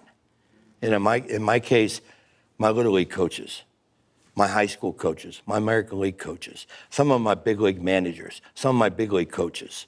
You know, everybody had helped me to get there. My father, my uncle, you know, they're not there, and that's what brings tears to your eyes. But there's no way, Pete, there's no way that the first name, the first person you were thinking of wasn't your father. I mean, this was the man who instilled Charlie Hustle in Charlie Hustle. Yeah. He's the one that made you who you were. Oh, yeah, he did. And shaped you and formed you, and you looked up to the heavens, and all those coaches, and all that's great. But what do you think your father would have said to you on that night? Well, first of all, he was up there. He was probably up there saying, "Take that, Cobb." Right. He'd have been happy. He'd have been happy, but you know, here's the way I thought when I played the game. If there'd have been 2 outs when I hit that ball, I was a leadoff hitter. But if there'd have been 2 outs when I hit that ball, realistically, I'd have went to second. So even in that game, I'm thinking about winning the game, and I got a triple the next time up, and I scored 2 runs in that game, and we won the game 2-0. So it was like a Hollywood script. The whole night was. But I always try to keep the game ahead of what I did individually. And if my dad would have been the happiest guy in the world. He probably was. You also hugged your son, Petey. Petey came out, and he said that was the first time he saw you cry. You were overcome. And I even see you now when you watch that video, when Petey comes out and gives you a hug. That's a special moment. Well, it is. I mean, I remember when I told him, I said, "Don't worry about it, son, you'll beat my record." That's what it's all about. I mean, just like I said, Joe, if it had been a 7-minute standing ovation, they wouldn't have seen me cry. Now, you got to understand, you people didn't get to see me play, but they did. And they're used to seeing me yell at pitchers and knocking catchers down and knocking shortstops down and playing the way I did, not crying on the baseball field. You know, you ever heard that old cliche, "There ain't no crying in baseball"? We made that saying in Cincinnati. And all of a sudden, they're heroes out there crying. They never saw that side of me because I never showed them it. But everybody's got feelings. It just takes sometimes a hard situation to get the feelings to come to the forefront. And it took a 9-minute standing ovation to get me. Your quote I'm just like everybody else. I have 2 arms, 2 legs, and 4,000 hits. When you see that on a wall or you see that in print, what does that make you think of? Joe, I was so fortunate and so lucky to be able to play 3,500 games, to be able to bat 15,000 times, you know, to be around so many good players, so many good teams. If you stay healthy and you can hit a baseball, the records will all fall into order. They just will. You just keep putting out, keep putting out, keep driving, and good things will happen to you. And in business, the same thing. Just keep driving, keep driving. Pete, the playing career comes to an end. You continue to manage, and in 1988, you're called into the commissioner's office. Yeah. To talk. I just decided in '87 to start betting on my team to win every night. I had so much faith in and I was wrong. But most people who do something wrong don't ever think you're going to get caught. Don't ever think you're going to get caught. And I didn't think I'd get caught because I didn't keep records. You know, I didn't keep records, and I just knew I was going to win a hell of a lot more games than I was going to lose. Well, a former federal prosecutor, John Dowd's brought in, and he puts together a 225-page report. 2,000-page. 2,000-page? Yeah, 2,000-page, but he gave you He whittled it down. to 225, which was the prosecutor's brief. That's what it was. So everybody that followed my case read that. They didn't read the 2,000-page Dowd report. But contained within the Dowd report was his gathered evidence, circumstantial, that said you bet on baseball. As you sit here now, you say you bet only on the Reds and only starting in 1987. That's what I recollect. That's you know, if someone's got proof I bet in '86, I won't call him a liar. But as you can tell from me being here, I got pretty good recall. I mean, I remember things pretty good. And I'm going to tell you right now, Joe, I do not remember betting on baseball in 1986. Well, when you get called into the commissioner's office in 1989, Bart Giamatti is now the commissioner. Right. And you sign... Nice guy. Nice man. You sign a deal. There's really no admittance at that point. It's just, I'm banned from baseball, I'm out, with the caveat that it'll be revisited. I'm anxious to know from you, you were in the room with Bart Giamatti.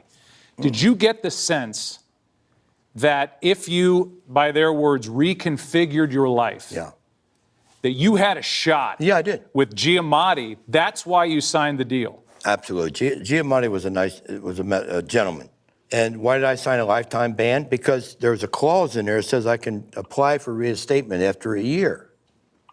And, geez, I mean, you think I knew when I signed that with Bart Giamatti that he was going to die 3 days later?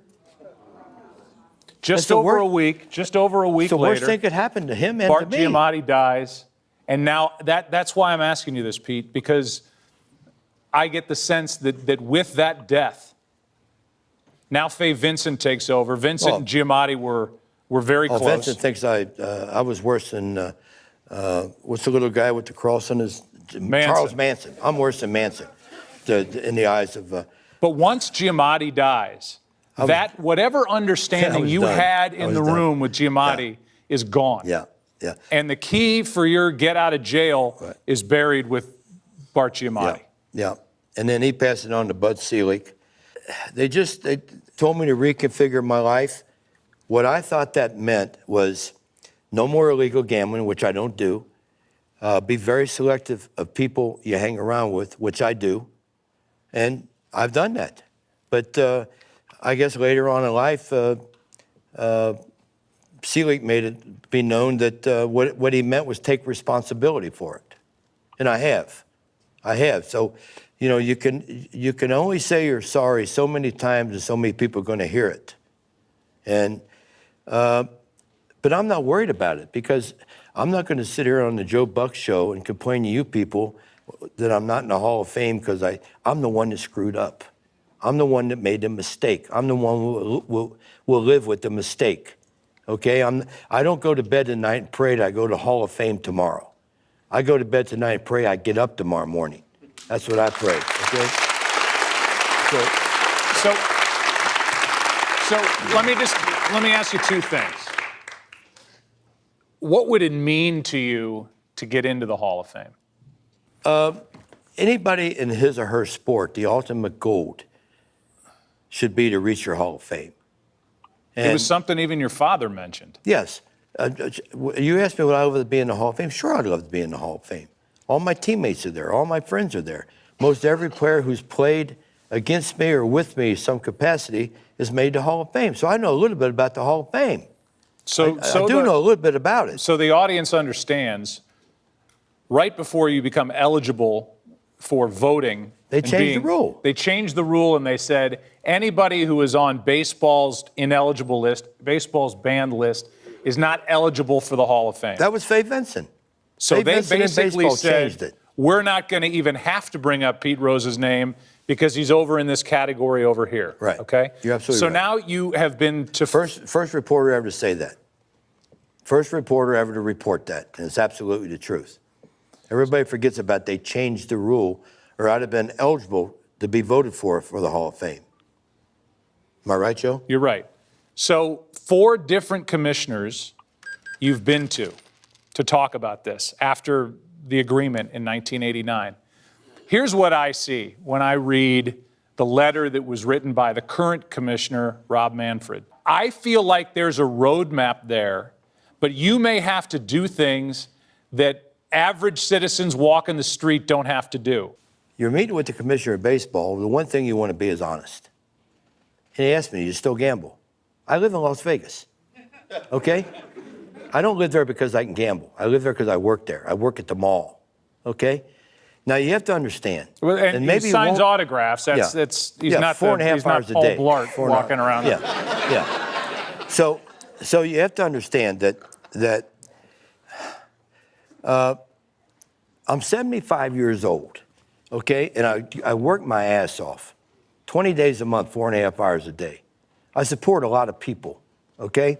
Now, who cares if I want to go make a legal bet on a football game or a basketball game or a baseball game and go home and watch it? Who am I hurting? I'm not hurting anybody. I'm living my life because there's a hell of a lot more of my life behind me than in front of me. And I was honest with him. And I understand all that, Pete. And I know I shouldn't do it because if I want to go into the Hall of Fame, I shouldn't do it. That's the point, right? I mean, but I'm over it, Joe. I'm over the Hall of Fame. I'm not worried about the Hall of Fame. Okay, then what I'm about to say doesn't matter, okay? I'm giving you that. If you don't care about the Hall of Fame... It's not that I don't care. I'm worrying about it. Okay. I don't want to consume my life worrying about the Hall of Fame because the Hall of Fame is not a bunch of altar boys. Okay, they act like everybody that's in the Hall of Fame is a saint. Well, I know a lot of guys in the Hall of Fame, and there's a lot of them aren't saints. Yeah, but. Okay? But.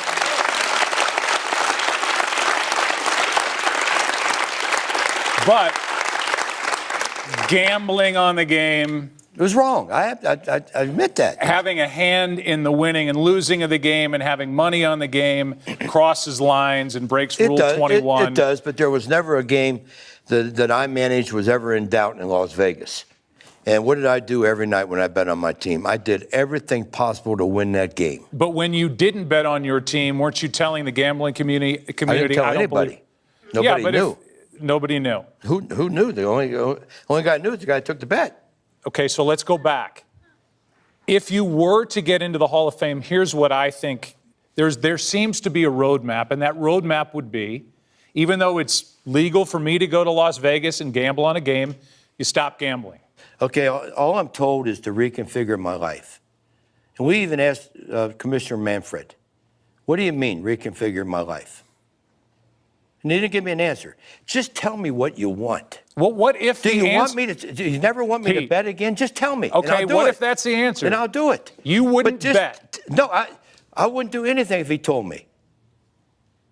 Just tell me what you mean when you say reconfigure your life. No one would tell me what that means. I told you what I thought it meant based on what I was doing.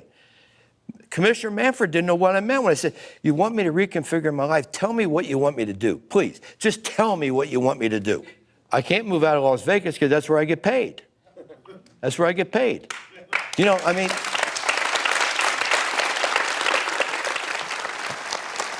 you're one of the smartest guy in baseball. You're the commissioner of baseball. You know, I'm sitting there, I'm saying, what do you mean? Just tell me what you want me to do. What do you want me to do? I'm pretty coachable. Just tell me what you want me to do. And you'd follow that. You damn right I would. If I saw the light at the end of the tunnel, I would. Absolutely, I would. But I'm not going to if they don't tell me what to do, because time's running out and I'm having fun. You know, and Joe, I don't know about you. You bet on football? No. Oh.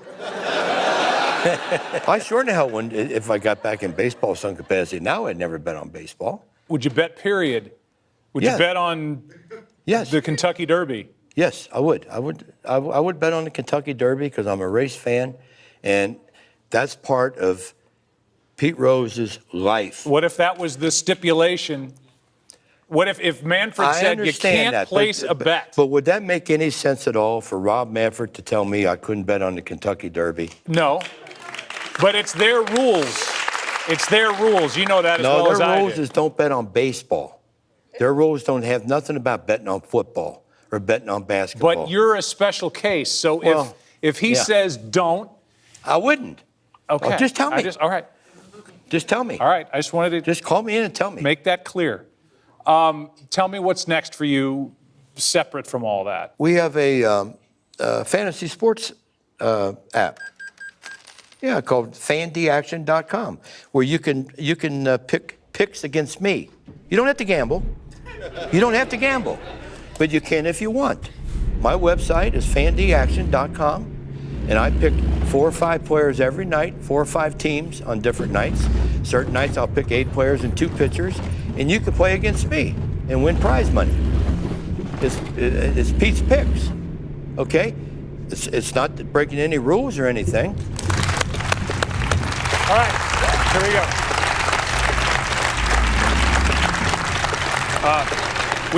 We have a couple fun questions, and that's the way we say goodbye on this show. You ready? Ready. I've not seen these. Fun questions. Would you rather have a pause button or a rewind button on your life? Pause. Because I'd pause right before I made that first bet on baseball.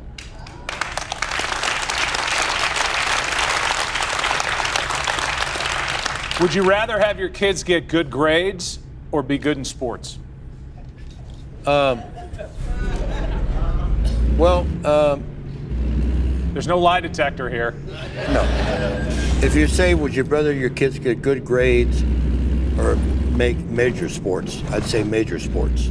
Because you can't be a dummy and make the big leagues, football, basketball, baseball, hockey, tennis, whatever it is, golf. Because that's another thing, Joe. I wasn't a good student, so I'm not a hypocrite. I can't yell at my kids about being a good student, because I wasn't. So. All right. Last question. Would you rather live next to a noisy neighbor or a constantly barking dog?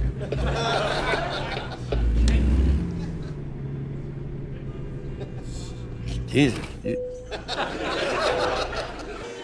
You can shoot the dog, can't you?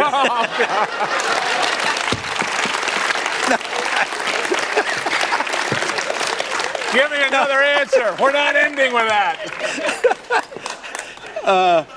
Well, if I make the big leagues, I don't have a neighbor close enough that I can hear him. Okay, good. My house is 20,000 square feet. Ladies and gentlemen, the hit king, Pete Rose.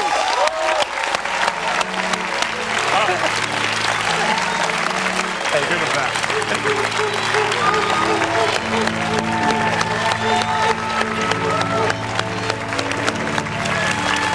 Thank you, guys. Come on back.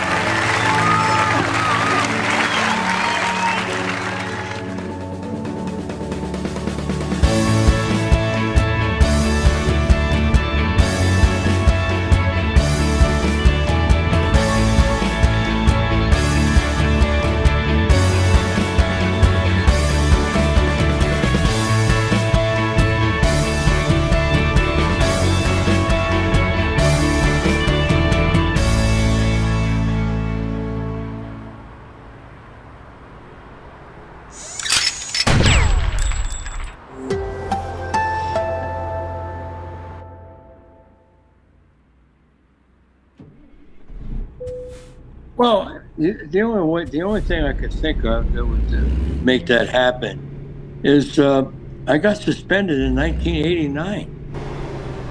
You know how many years ago that was? I mean, time usually creates everything, and it's been a long time, and there's been a lot of negative things happen in the world of baseball. And don't get me wrong, I was absolutely 110% wrong in what I did. Okay, but to do something like I did, and that's bet on a baseball game, and now you're punished for the rest of your life, I don't think it makes a lot of sense to a lot of people.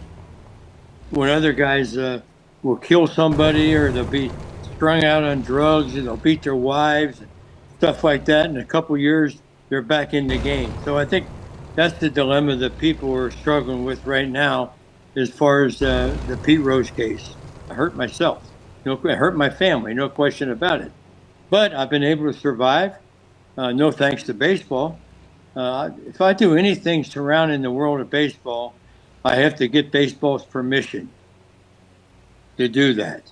I do banquets and stuff like that, and make good money doing banquets. But one thing I do, guys, even today, I go around this great country of ours, and I sell the game of baseball. And they don't even want me near the game of baseball. But I believe, and I could be wrong, I think Jeffrey will second this, I'm the best salesman that baseball has as far as selling the game. Because of the way I played, people understand the way I played. I played like I loved the game, which I did, and people could see that when I played the game of baseball. And it's just a shame that more players playing today, God love them, they make all the money in the world, don't have the time or don't have the fun that I had when I played. I don't know if it's a change of times from the 60s and 70s and 80s to what we're about now, but it just seems like a lot of players today are in love with the paychecks and not so much the game of baseball. That was the opposite for me. I love the game, and I got a paycheck, but I didn't get paychecks like they get today. I wish I was playing today. I got a lot of respect for the players playing today. They do a good job, and they're really good ball players. But don't forget, man, I played against Mays and Aaron and Clemente. And for you smartasses, I didn't play against Babe Ruth. Hell, I wish I had. Because Babe Ruth was the greatest baseball player ever to play the game of baseball. Because he saved the game many, many times. And I guess I wish I could have played against Babe, but if I said that, then I'd be dead now. So I guess I'm not glad I played against Babe Ruth. But I know a lot of people who played against Babe Ruth. A couple who played with him. Our announcer in Cincinnati, Wade Hoyt, I used to sit with him on the airplanes. He was our announcer on the radio, and he would tell me story after story after story about George Herman, Babe Ruth. And I had the honor many, many years ago in Cooperstown to meet Babe Ruth's daughter, Claire. And she looked at me, she said, Pete, she says, if my dad was living today, he loved the way you played the game. And sure, she'd be in her 90s now. She passed away several years ago. But she said her dad would have loved the way I played the game. And I really appreciate her delivering that message to me. I just got the utmost respect for these players playing today. And we all got respect for the money they make. But they're not giving it to them. They have to negotiate. You have to have a good attorney to negotiate your contract. That's why if I ever got reinstated, I let Jeffrey Linkoff negotiate my contract because I know I get a real good contract. But that's just the way it is. That's the way that the world turns.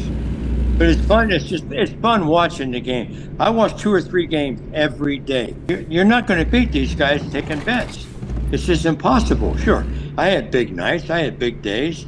But the overall thing that's going to happen to you, you're going to end up with empty pockets. And I'd rather have a full pocket and be happy than have an empty pocket and be able to bet on baseball. Let me tell you guys something that I knew I was at the end of the line. I bet on a duck, and the damn duck drowned. That's how bad it got. Okay, so I said, to hell with this.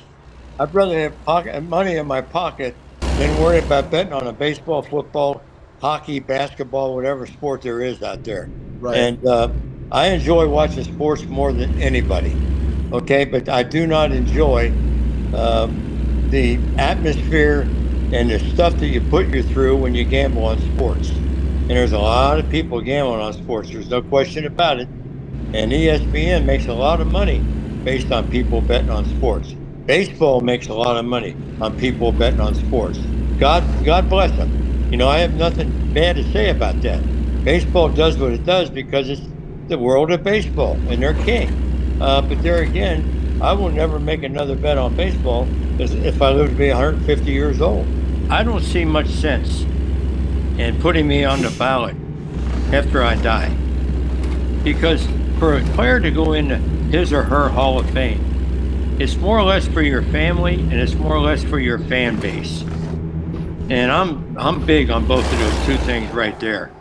And I know most of the people who rooted for me my whole career would love to see me in the Hall of Fame as a living player, not as someone that's 10 feet under. And I always thought about that. What good would it do my family if they put me in the Hall of Fame after I die? I can't think of anything good about that. Because I'm the one that did the work. I'm the one that put the time in. I'm the one that was dedicated to the game of baseball. I was the one dedicated to my teammates, to the 3 teams I played for, and for the game of baseball in general. I tried to sell the game for my 24 years as a Major League Baseball player by going out there every day and busting my ass and trying to entertain the people.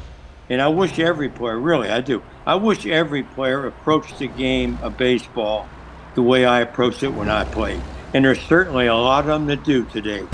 But unfortunately, not all of them do. And I wish they all played the same way that I played, or the same way that Willie played, or the same way that Henry played, or the same way that Babe Ruth played. We put our hearts and our soul into the game of baseball. And I think there's a certain amount of players that you can watch play and you can tell if they're really legitimate or if they're phony. And I was a legitimate player when I played, as was the guys I mentioned. This is America, okay? We live in America, the greatest country in the world. And I keep convincing myself or telling myself, hang in there, Pete, you'll get a second chance. This is the one country that gives you a second chance. And I've been suspended for almost 30 years, and I've been close to a second chance. So I continue to hope that someday I'll get a second chance. And I won't need a third. I won't need a third chance. But there again, it's in the hands of baseball. The commissioner of baseball is a good guy, Mr. Manfred. I know he's got a tough job corralling these players, and we players make so many mistakes, and it puts the commissioner on the spot. But there again, no one feels worse about what I did than I do. Okay, but there's nothing I can change about the history of Pete Rose. I did it, and I'm sorry I did it, and I've been saying I'm sorry for almost 30 years. And eventually, everybody in the world is going to hear me say, I'm sorry I bet on baseball. Because it's the truest statement I've ever met in my life, ever said in my life. I was born in Cincinnati, Ohio. 3 miles from where Riverfront Stadium used to be when I played. Okay? The ballpark's on a street called Pete Rose Way. And I am not, to this day, allowed to walk into Cincinnati Reds clubhouse. I am barred from that clubhouse as every other clubhouse in the world of baseball. I mean, that's the way you treat Al Capone or someone like that. Not a guy that gives his heart and his life to the great game of baseball. But there again, I made a mistake, so I had to live with it. Hopefully, Mr. Manfred, who's a fair guy, I believe, does a great job with the world of baseball. Everybody's happy that owns baseball teams, that plays on baseball teams, and hopefully someday he'll see a situation where he says, I'm going to give Pete Rose a second chance. I won't need a third.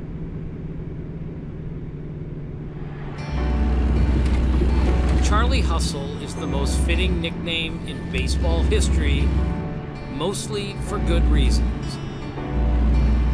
No one hustled like Pete Rose. His head-first slide is a lasting image. as is his steamrolling of catcher Ray Fosse in the 1970 All-Star Game. Rose is coming to the plate, throws a throw. He's in. Pete Rose barreled into Ray Fosse. As is his brawl with Mets shortstop Bud Harrelson in the 1973 National League playoffs. No one cared about winning more than Pete Rose. He volunteered that he played in more winning games in his career than Joe DiMaggio played in games. And all that desire was the primary reason that Rose played in more games and got more hits than any player in baseball history. Rose's numbers were about more than longevity. He won a Most Valuable Player award, a Rookie of the Year, and played on 3 World Championship teams, 2 with the Reds and 1 with the Phillies. He made 17 All-Star teams, the only player to do so at 5 different positions. He won 2 Gold Gloves, 3 batting titles, and had 10 200-hit seasons. In 1978, he hit safely in 44 consecutive games. Round one on the right side. He has tied a record set back in 1897. Only DiMaggio had a longer streak in the modern era. In 1985, Rose passed Ty Cobb to become baseball's all-time hit king. There it is. That's number 4,192. Soon after, Commissioner Peter Ueberroth proclaimed that Pete Rose is baseball. But Rose also was hustling off the field. Welcome to SportsCenter, a special expanded 1-hour edition of SportsCenter. And that's because this is a red-letter day in baseball. In 1989, Rose voluntarily accepted a lifetime ban from baseball from Commissioner Bart Giamatti after betting on baseball while he was the manager of the Reds. The banishment for life of Pete Rose from baseball is the sad end of a sorry episode. One of the game's greatest players has engaged in a variety of acts which have stained the game. Well, regardless of what the commissioner said today, I do not bet on baseball. For years, Rose vehemently maintained his innocence of the charges, and it kept him from a meaningful job in baseball. But in 2004, he finally came clean. Pete, for 14 years, your case has hovered over baseball. And in all that time, you have always denied publicly that you bet on baseball. Did you bet on baseball? Yes, I did, and that was my mistake, not coming clean a lot earlier when the first investigation went down. But it seems like once I said I didn't, I just had to kind of stand pat on that. His applications for reinstatement would be declined by Commissioners Bud Selig and Rob Manfred, and he would be kept out of the Hall of Fame. Yet on induction weekends in Cooperstown, Rose often could be spotted hustling his autograph. Good luck. Thanks, Pete. In 1990, in his ultimate indignity, Rose went to prison for 5 months for tax evasion. The day Rose got out of prison, the first place he and his son, Pete Jr., went was a batting cage. Rose, age 49, stepped in the cage and hit the first pitch, which was coming at 85 miles an hour, right back at the pitching machine, a textbook line drive. He threw his bat to the ground, looked at the fans at the cage, and said, "Some things never change," and then he walked away. That was Pete Rose. That was Charlie Hustle. People are going to like me because of the way I played, because I know I played like a Hall of Fame player. And all you got to do is check the stats. They know I busted my ass every night.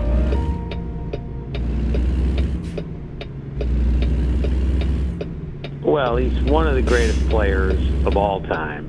He got more hits than anyone in baseball history. And his timing on the field as a player was impeccable. He was always in the right place at the right time. And yet, in retirement, his timing was as bad as it was great on the field when he was a player. He just could not help but do and say the wrong things enough times that got him into trouble and has kept him out of the Hall of Fame. It is a very unfortunate story that this is where we are with Pete Rose. I know I've enjoyed speaking to him. I've enjoyed being around him, growing up and watching him play.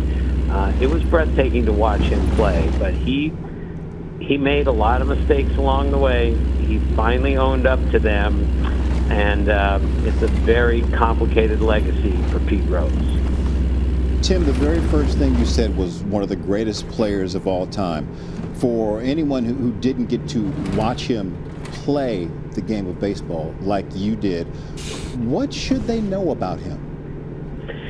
Well, they should know that nobody played harder than he did, and that nobody got more hits than he did, and nobody wanted to win more than he did. I saw him at a card show once, and I was writing a story about him, and he volunteered to me that he played in more winning games than Joe DiMaggio played in games in his career. He actually looked that up on his own just to make sure no one lost sight of the fact of what a great winner he was, and he was. The way he belly flop slide into third base, the way he ran catchers over, the way he played the game was unmistakable. And I'll never forget the first story that I ever wrote as a baseball writer was on Pete Rose, and it was a game in Philadelphia, and it was like a 3-hour rain delay, and they resumed the game at 1:15 in the morning. And Pete Rose was like 40 years old. He singled, stole second, stole third, and then scored on a fly ball to win the game. He was the oldest guy on the field, and that's the way he presented himself. He was the only one that wanted to be there, and he played it harder than everyone else. So that's how we always have to remember Pete Rose for all the mistakes he made. Very few people played the game better, and no one played the game harder than he did.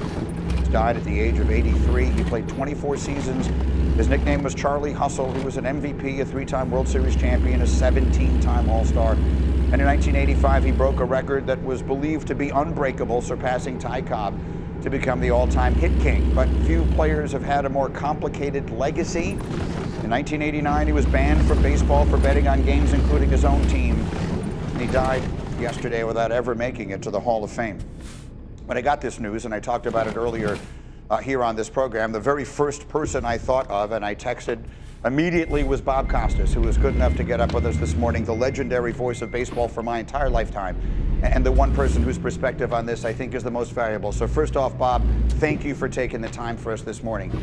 So sure. I describe him as having the most complicated legacy perhaps of any great athlete I can think of. What are the right things to say about him on this, the morning after his passing? Well, obviously, the right thing to say from a baseball standpoint is that he played the game in a fashion where every fan said to him or herself, if I could play baseball at the major league level, I'd like to play it this way. I'd like to play it with all heart and soul and dedication and all-out effort. And I'd like to get the very best, the most out of whatever God-given ability I had and play as long as I could. Well, Pete Rose exemplified all those things. And the tangible accomplishments, the 3 batting titles, the Rookie of the Year, the MVP, but also the most games played, the most plate appearances, and most important, the most hits, 4,256 career hits, and a complete dedication to the game, summed up, as he put it, this way: I would walk through hell in a gasoline suit to play baseball. So far, so good. No reason to have any other feeling if that was the whole story about Pete Rose, other than to applaud him wherever he went and to cherish his memory without reservation. But then, as you just detailed, it got complicated in the late 1980s. And then, unfortunately, and this is not something to dwell on, the day after his passing, but there were other unsavory things that came to light that made it difficult to fully embrace him. But as a baseball player, one of the greatest and one of the most appealing. Bob, you grew up idolizing Mickey Mantle, and anyone who has ever seen the video of you speaking at Mickey Mantle's, delivering the eulogy at his funeral, understands how much emotion he struck in you. I'm younger than you are. I'm a child of the 70s. To me and to all the kids who grew up when I did, your favorite players were the guys on your team and Pete Rose. Can you put into words what you perceive him to have meant to the generation, perhaps one generation younger than yours? Well, he personified the game, and it always helps when a great player is part of great teams. His Big Red Machine team won the pennant, lost the World Series in 70 and 72, and then back-to-back won it in 75 and 76. And that team with Pete and Joe Morgan and Johnny Bench and Tony Perez and Sparky Anderson as the manager, with the exception of Pete, all of them in the Hall of Fame, and rightly so. So he's in the World Series, he's in all the All-Star games, he has indelible moments. Yeah, I can see that. Some guy's a Dodger fan, and of course he doesn't like the Reds when they're beating the Dodgers in what was then the National League West, but he couldn't help but like Pete Rose and the way he played the game, sure. So, Bob, yesterday, upon learning of his death, I posted something on Twitter X, and I can tell you that the responses that I got back, 9 out of every 10 of them were, put him in the Hall of Fame, put him in the Hall of Fame, why wasn't he in the Hall of Fame? They all relate to the Hall of Fame. We understand now that he will never live to see that day. We all understand, for those who don't know, that Shoeless Joe Jackson is still not in the Hall of Fame, and he's been dead for decades. What would be your perspective on the possibility of Rose going into the Hall of Fame posthumously?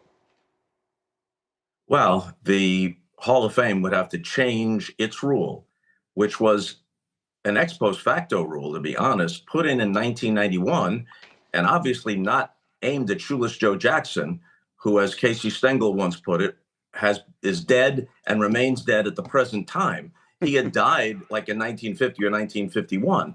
So 1991 is exactly when Pete Rose would have become eligible, right on the cusp of being eligible, retired as a player for 5 years, last played in 1986. Right on the cusp of his being eligible, they put that in. It was obviously aimed at Pete Rose. And from that day forward and to today, my position and the position of millions of others is, yeah, we get it. He broke the cardinal rule. He should be banned from baseball under that rule for life. But somebody got those 4,256 base hits and those 3 batting championships. Put him in the Hall of Fame. Put it at the bottom of this plaque. Banned from baseball, 1989 for life. It's part of the record. But he should be in as a player. And as you know, Greeny, if you have a slow day on a talk show and you just say, hey, folks, should Pete Rose be in the Hall of Fame? The phones light up. All those decades after he last played, he remains a central figure in the minds of baseball fans, including baseball fans who never saw him play. Absolutely right. And the evidence of that was on display yesterday with all of the attention that it got. Bob, I can't tell you how much I appreciate you doing. I know you just flew in from California last night. You'll be doing the baseball game this weekend. Thank you for getting up early this morning and sharing some perspective. Thank you, Greeny. If you have 10 seconds here, you know, justice is one thing. Justice can be tempered by mercy. No one is nominating, even in death, Pete Rose for Citizen of the Year. But it's cruel and unusual punishment that the game he loved and the game he gave so much to and is so much a part of its history turned its back on him in the case of the Hall of Fame. He's represented in the museum itself, but not in the plaque gallery. I went into the Hall of Fame with him once, and he stood in front of Ty Cobb's plaque, and I backed away because he was looking at that plaque in awe and thinking, he wasn't a reflective man, that's for sure, but thinking in that moment, I'm linked in history with Ty Cobb. Why am I not here? Now, part of the answer is by your own doing, Pete. But other people could have undone that part of it by tempering justice with mercy in his case. And now, if someday he gets in, if someday they relax the rule and he gets in, it seems almost just as cruel because he can't smell the roses, no pun intended. So well said. I'm so glad we did that. But Bob, thank you. Thank you so much. He's the greatest catcher of all time. He's Johnny Bench, the Hall of Famer, and a 2-time World Series champ with the Reds, and of course was a teammate of Pete Rose's. He's got his Pete and Johnny t-shirt on, and last time you saw Pete was when, Johnny? Actually, I missed him in Nashville. He was there this past weekend. They had a memorabilia show, and I did it on Saturday, and then he was in with Tony and and Davey and George and Kenny. And they had one last picture, I guess, at the end of the show. And I did not get to see him because they put us on different days just for draws and stuff. But yeah, I would have. And my plan was, because everybody was saying that he wasn't looking great, he was in a wheelchair. And my plan was to text and wish him, better health. I think it's a sad day for all of us, and what he meant to me, what he meant to the Big Red Machine. But the guys were very concerned about him on Sunday, because they said he just wasn't the same old Pete. And it's sad. I mean, it really is. I think back to the 1967, even 66, when I went to spring training. But being a part of what Pete's life was and growing with him for all of the years, we were in business, we played together. His goal in life was to get 200 hits. He wanted me to hit 300. I said, you hit 300, I'll drive you on 100 times. But nobody was more driven. He was the epitome of hustle, of energy and desire. If he had 3 hits, he wanted to get 4. If he had 4, he wanted to get 5. I've never seen anybody ever like that. And the day he got 5 hits off of Gaylord Perry is probably one of the greatest hitting days that I can ever remember. He was in the batting title. And I think it was Matty Alou. And it might have been Matlock, but it was like that. And he was actually asking somebody in the stands how Alou was doing, how many hits he had, as he was going, and he needed one more, so he went out and got one more. And he told me stories, but we were in business together, like I said, but his desire and his need to win, his need to succeed, I think it all became part of his life, because he grew up in Western Hills in Cincinnati. He was a river rat, they called him, and barely got a chance to even play the game of baseball. It was a uncle of his that knew a scout that got him a tryout, 145 pounds, and he was never going to make it. And he wanted to prove to everybody. He wanted to be the first $100,000 singles hitter. He wanted to drive a Cadillac, and every day it was like he wanted more. And it was just, it's heartbreaking, because Pete's health was a part of his life. His father died of a heart attack in his early 60s, and Pete's had several procedures. But to think he reached space almost 6,000 times, 6,000 times. I mean, there's nobody like it. There's nobody but it. And damn it, why? Why? You get up and you wonder why all of this happened, and why a desire and a dream and the greatest hitter in the game of baseball, how he could have possibly, get into a situation. And yeah, it bothered all of us, but it was our desire to try to help him. We did everything we could. There was more than people will ever know. Well, I know you're a big proponent and backer of Pete, after your playing careers. Did you know of Pete Bett when he was playing? There were words, there were talk, there was friends of mine who knew FBI agents, and they actually passed along a word that just, hey, tell your friend to stay as far away from him as you can.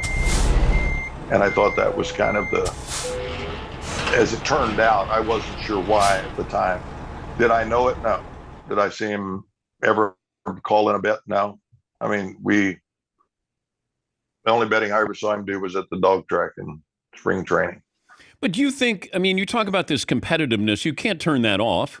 We see athletes, when they're done, they need something else. Pete needed something. When he played, he could, as a manager, but he needed that juice of gambling. And then when you get busted by Major League Baseball, his competitiveness, like Lance Armstrong, it doesn't allow you to apologize. That's true. And he was his own worst enemy. Yes. It's the adrenaline. And let's face it, we talk about alcoholism. I've had friends of alcohol. I see kids on drugs all the time. They have a hard time getting off. Gambling is an addiction. Let's just face it. We know it is, and it was for him. But he needed it. He wanted it. He wanted to compete. And when he didn't win, he had to double up, and it's like he had to go after something else. And then when he loved the horses, then maybe it was basketball. Then it was football. Everybody bets football. And then what do you know best? Well, let's just assume it was baseball. People say, well, he only bet on the Reds to win, he said. Well, if you don't bet on them every night, you're betting against them. I mean, I got buried in Cincinnati because I didn't support Pete. I didn't support all the things that, it's okay. And it's still Rule 21, no matter what you do.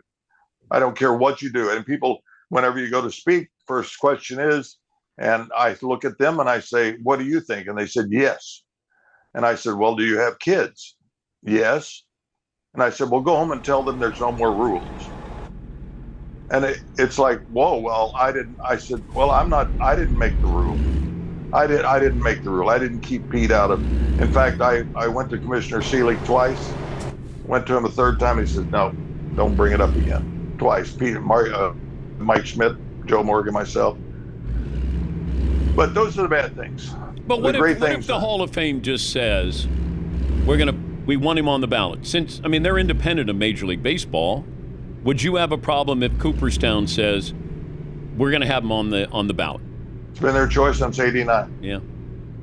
They've had that option.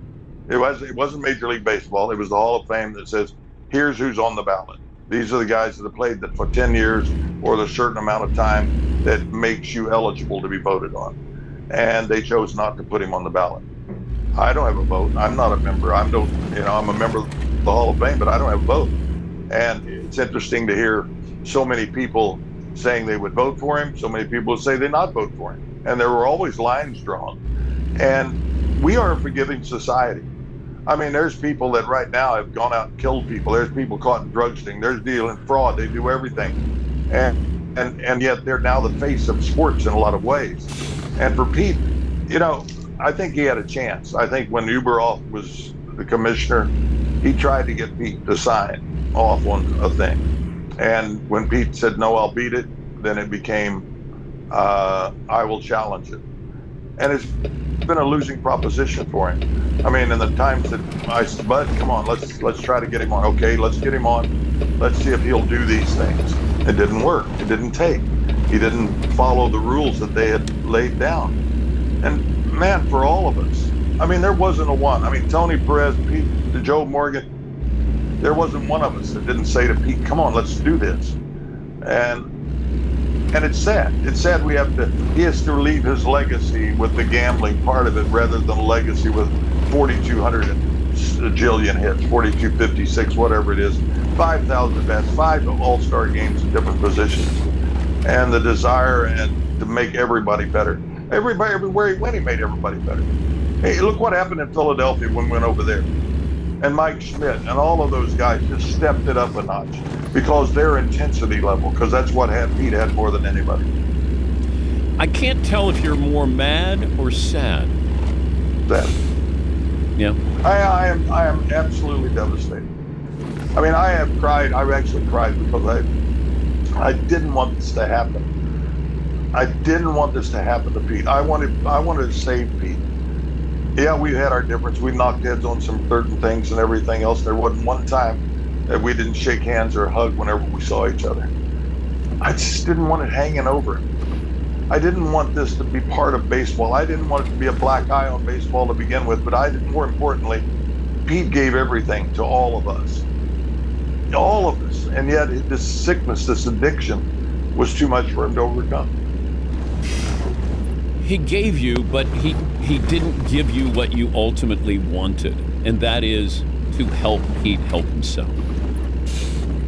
Yeah, we had quite a talk out in California when we were at an event together, and he said, "Can I see you for a minute?" And he came, and we went into a different room, and he said, "I apologize. I apologize for everything that I did to you during the Hall of Fame year, how it affected that, how I affected you after your career. Because I know all the questions are coming about me. And it takes away from what you achieved, and it probably takes away from what I achieved. But I'm sorry. I apologize." And I thought, now is the opportunity, Pete. Now is the opportunity to really step forward and say, "I'm sorry." Fall at your feet of everyone and say, "I'm sorry." And America would have forgiven him.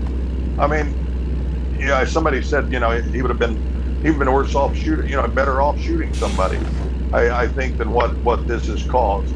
And we seem to make, certain things out of, who took drugs. You know, all right, let's go with Barry Bonds. Let's go with Roger Clemens. Let's go with Sammy Sosa. Then we take Corey Canseco and McGuire. And yet there's guys that probably have taken it or accused of taking it, you know, that's playing now and played forever and played in the Hall of Fame and are in the Hall of Fame probably. But I wonder about this. Let's say Pete didn't manage. Let's say he was 7 years after his career was over. So he goes in first ballot. He's in the Hall of Fame. He decides to manage. And then they realize that he's gambling on baseball. Would the Baseball Hall of Fame take Pete out, do you think, if he was already in for what he did as a player, but he's accused of gambling as a manager? I would hope that the club would interject. I would hope that the club would step in and say, Pete, this is a warning. Everybody knows it. I mean, we have all the detectives in the world in Major League Baseball. They're checking everything that you do. And if they found out or something that this was a situation, you know, these are what ifs. You know, what if he never made that first bet? What if he had won his first bet? What if he had not lost the double down? What if all of these things would have happened? You know, if you don't bet on your team every night, okay, that's betting against them.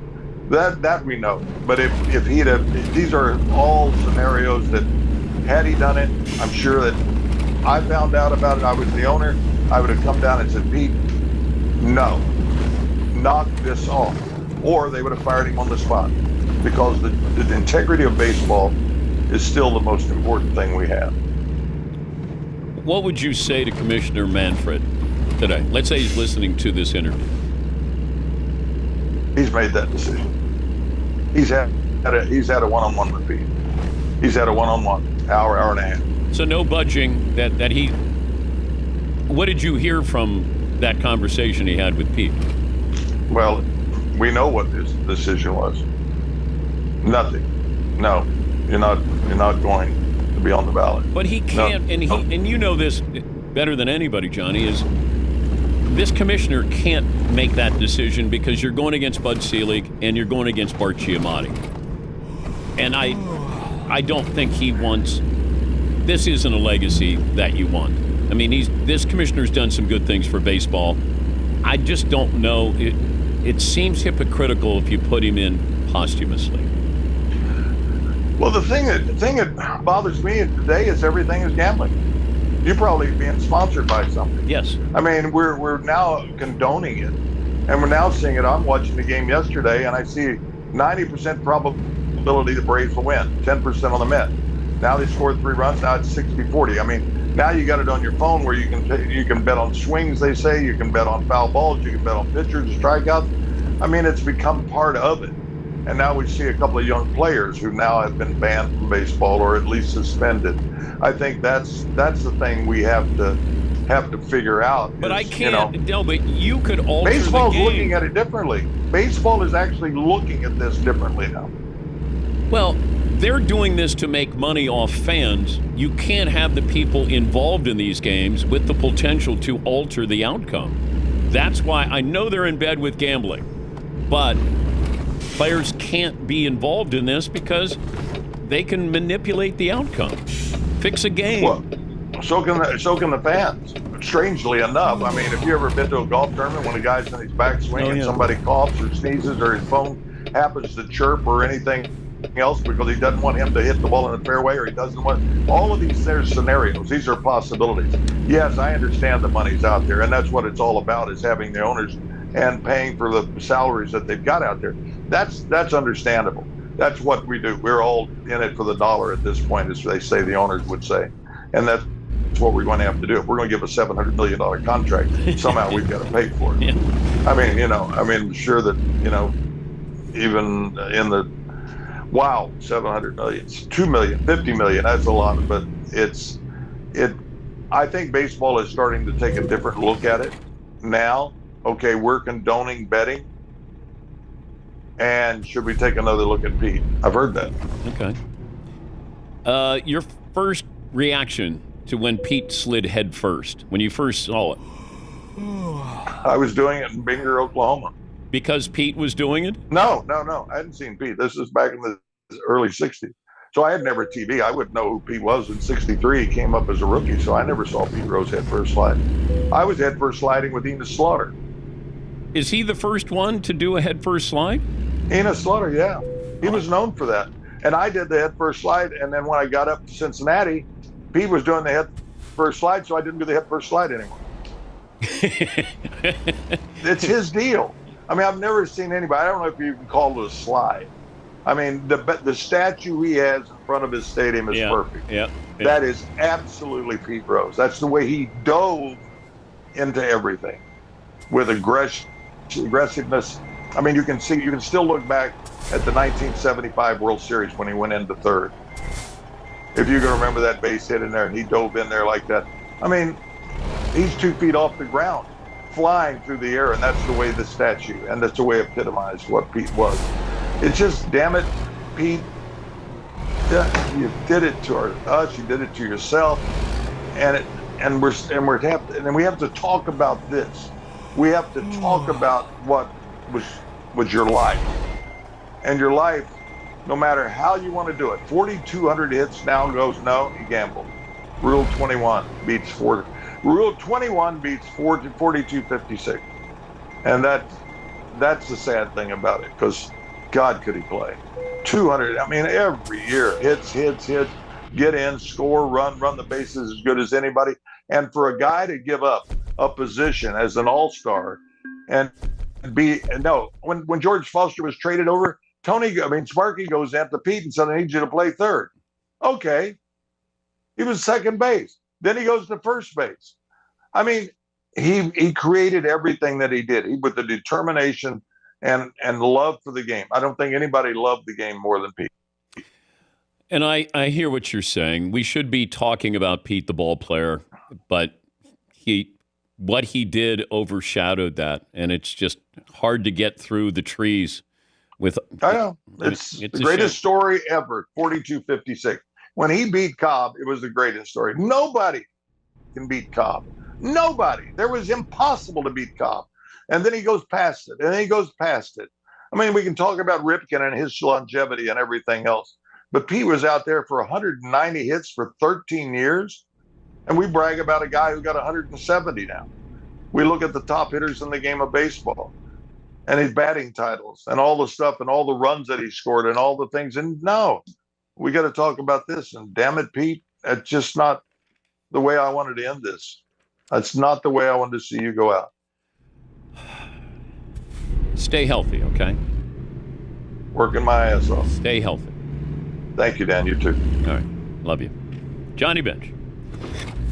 Pete Rose passing away at the age of 83, his former teammate Johnny Bench a little bit later on. Growing up in Cincinnati, we all wanted to wear number 14. We all were sliding head first. We wanted to have the same haircut as Pete Rose.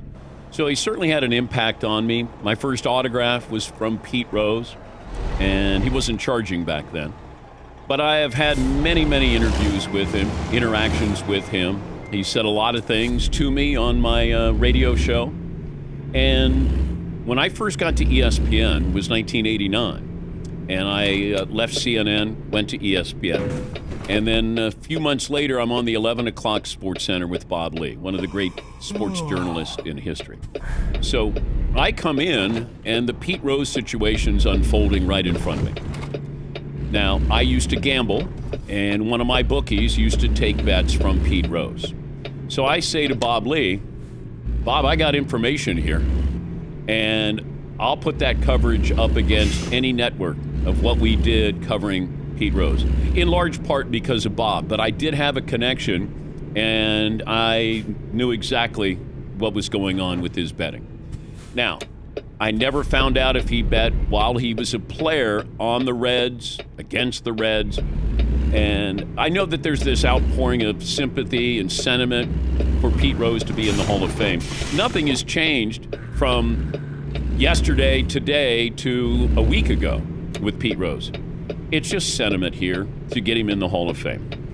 And would I like to see Pete in the Hall of Fame? It's a museum. If you want to tell the story of baseball, then do it that way. Because I know that there'll be a lot of people, old school, say, well, he stained the game, embarrassed the game. He never really apologized until he was writing a book. I mean, there's so many angles to this, and I don't want this to take over the show. Because there's nothing new that I can add to this that I haven't already told you about. Whether he told me that he only bet on the Reds to win. He had never said that before. So every game he was betting on them to win, and it was a game that he was managing. I did wonder about this too. Let's say Pete didn't manage until the 6th year he got out of baseball. He retires, 5-year window, he goes into the Hall of Fame first ballot, the Reds bring him back and they want him to manage. Would baseball take him out of the Hall of Fame? And understand this, the Hall of Fame is different, separate from Major League Baseball. This is owned and operated separately. Now, do they fall in line with Major League Baseball? They do.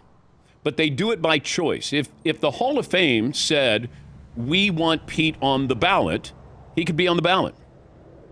Jeff Idelson, for years, has said that to us. He runs the Hall of Fame.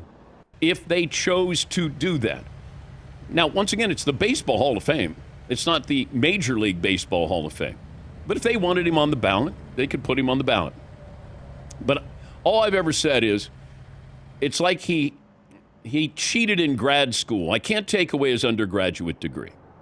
And he was summa cum laude when he was, undergrad. And then he became a manager, and then he's betting on baseball. And if you look at the wording here of, what they put out as far as, Pete's suspension, and I think people have this misunderstood on, it's not a lifetime ban, but that's the way it's phrased. It's, it's an employment ban. He can't work in baseball. He could never work in baseball. And that's what people, I think, forgot. And if you look at what, the rule that he broke, any player, umpire, or club or league official or employee who shall bet any sum whatsoever upon any baseball game in connection with which the bettor has a duty to perform shall be declared permanently ineligible. So it's not a lifetime ban. This is permanently ineligible from working in baseball. That's really the punishment here. And then you have people who are saying, well, it's a lifetime ban. His life is over. Is the ban over? Well, it wasn't a lifetime ban. It was permanently ineligible from holding a job in Major League Baseball. I want to bring back a clip that I had with Pete Rose. And, once again, we talked about a variety of things, but I did ask him about maybe getting into the Hall of Fame posthumously. Dan, I make one thing clear, that if I ever get an opportunity to go to the Hall of Fame, I'll be the happiest guy in the world. Do you think it'll happen before you die? I know what it means.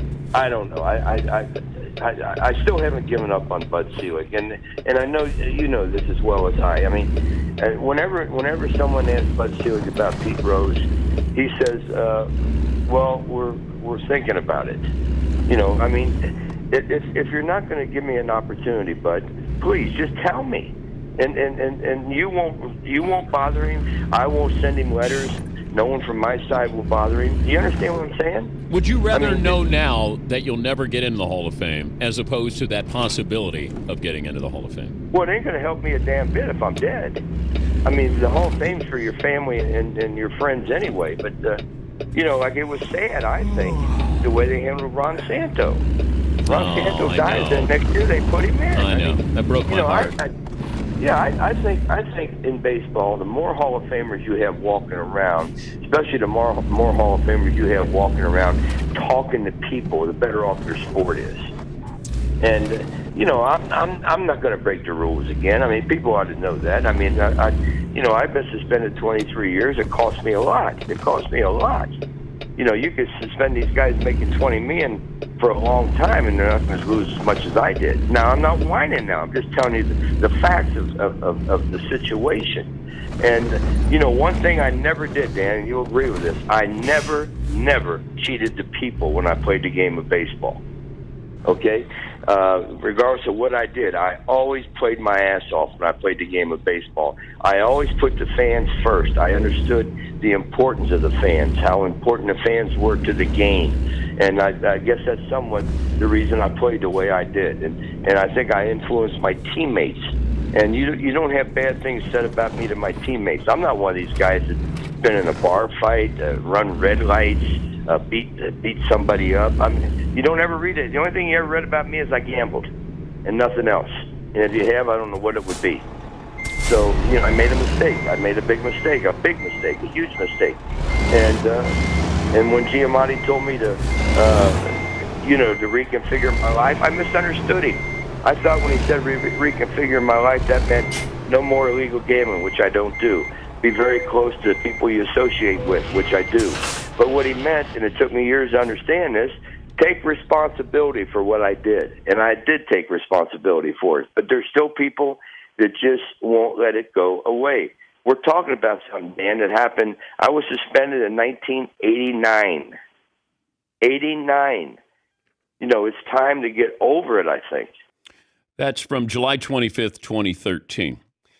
It took Pete a long time to say he was sorry or show any contrition. And I know that bothered the previous commissioner, Bud Selig. And we had public conversations on my radio show. We had private conversations about Pete Rose. And it just became a story that they wanted to go away. But every year at Cooperstown, Pete would be there signing autographs. Meanwhile, you would have other people having their day at Cooperstown. But Pete would sign autographs. Nobody has benefited more from not being in the Hall of Fame than Pete Rose, because now he became more of an attraction. Now that there was let's root for Pete to get into the Hall of Fame, a cause, if you will. And I've always said that, and what Pete said there, I never got cheated, ever, when I went to see Pete Rose play. Never. And he won more games than anybody. We know all of the stats. But I think Pete thought that was enough, that there would be an overwhelming sentiment of one of the great players of all time. He's got to be in the Hall of Fame. Well, he doesn't. And now it would be hypocritical if you put him into the Hall of Fame. Now. Because why are you putting him in now? Nothing's changed unless you're saying we punished him.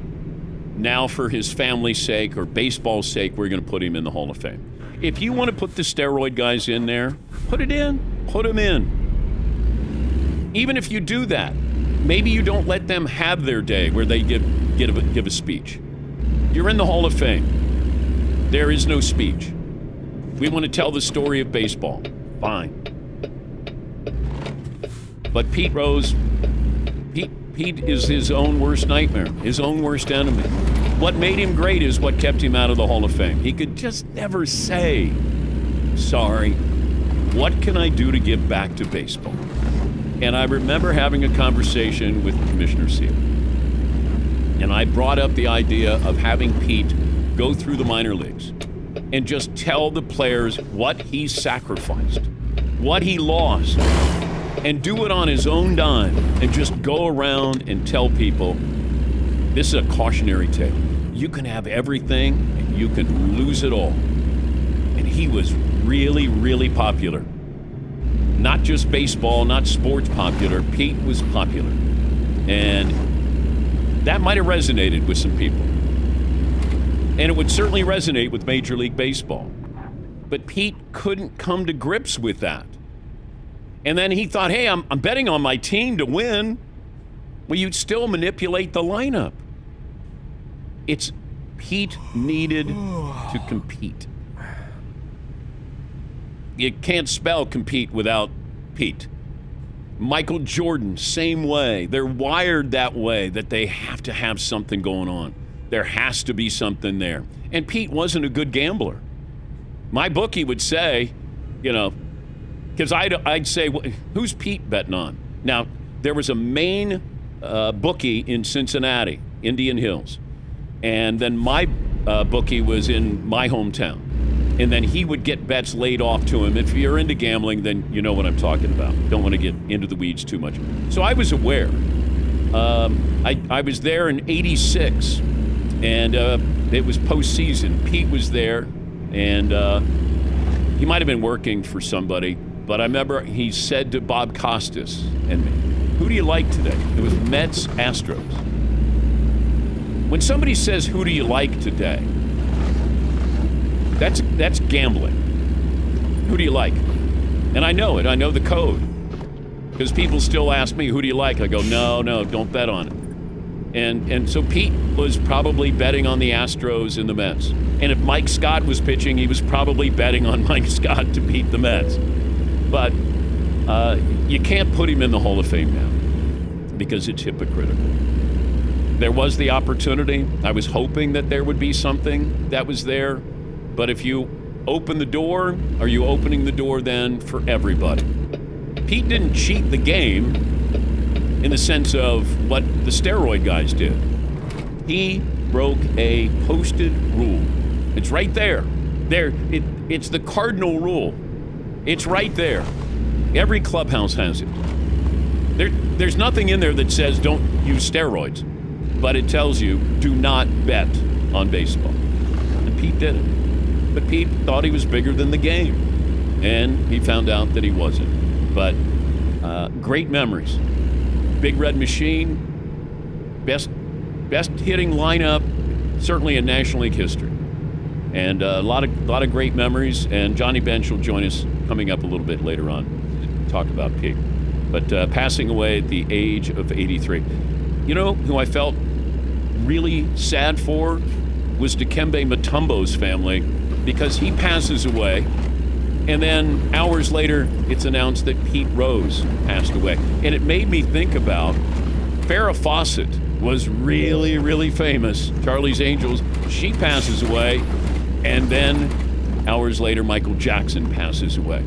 And the coverage changed and went right to Michael Jackson, just like Pete Rose. And Dikembe Mutombo is one of the most giving people, not just athletes, I've ever encountered. He wanted to help people. In Africa, he wanted to be able to be a goodwill ambassador for the NBA.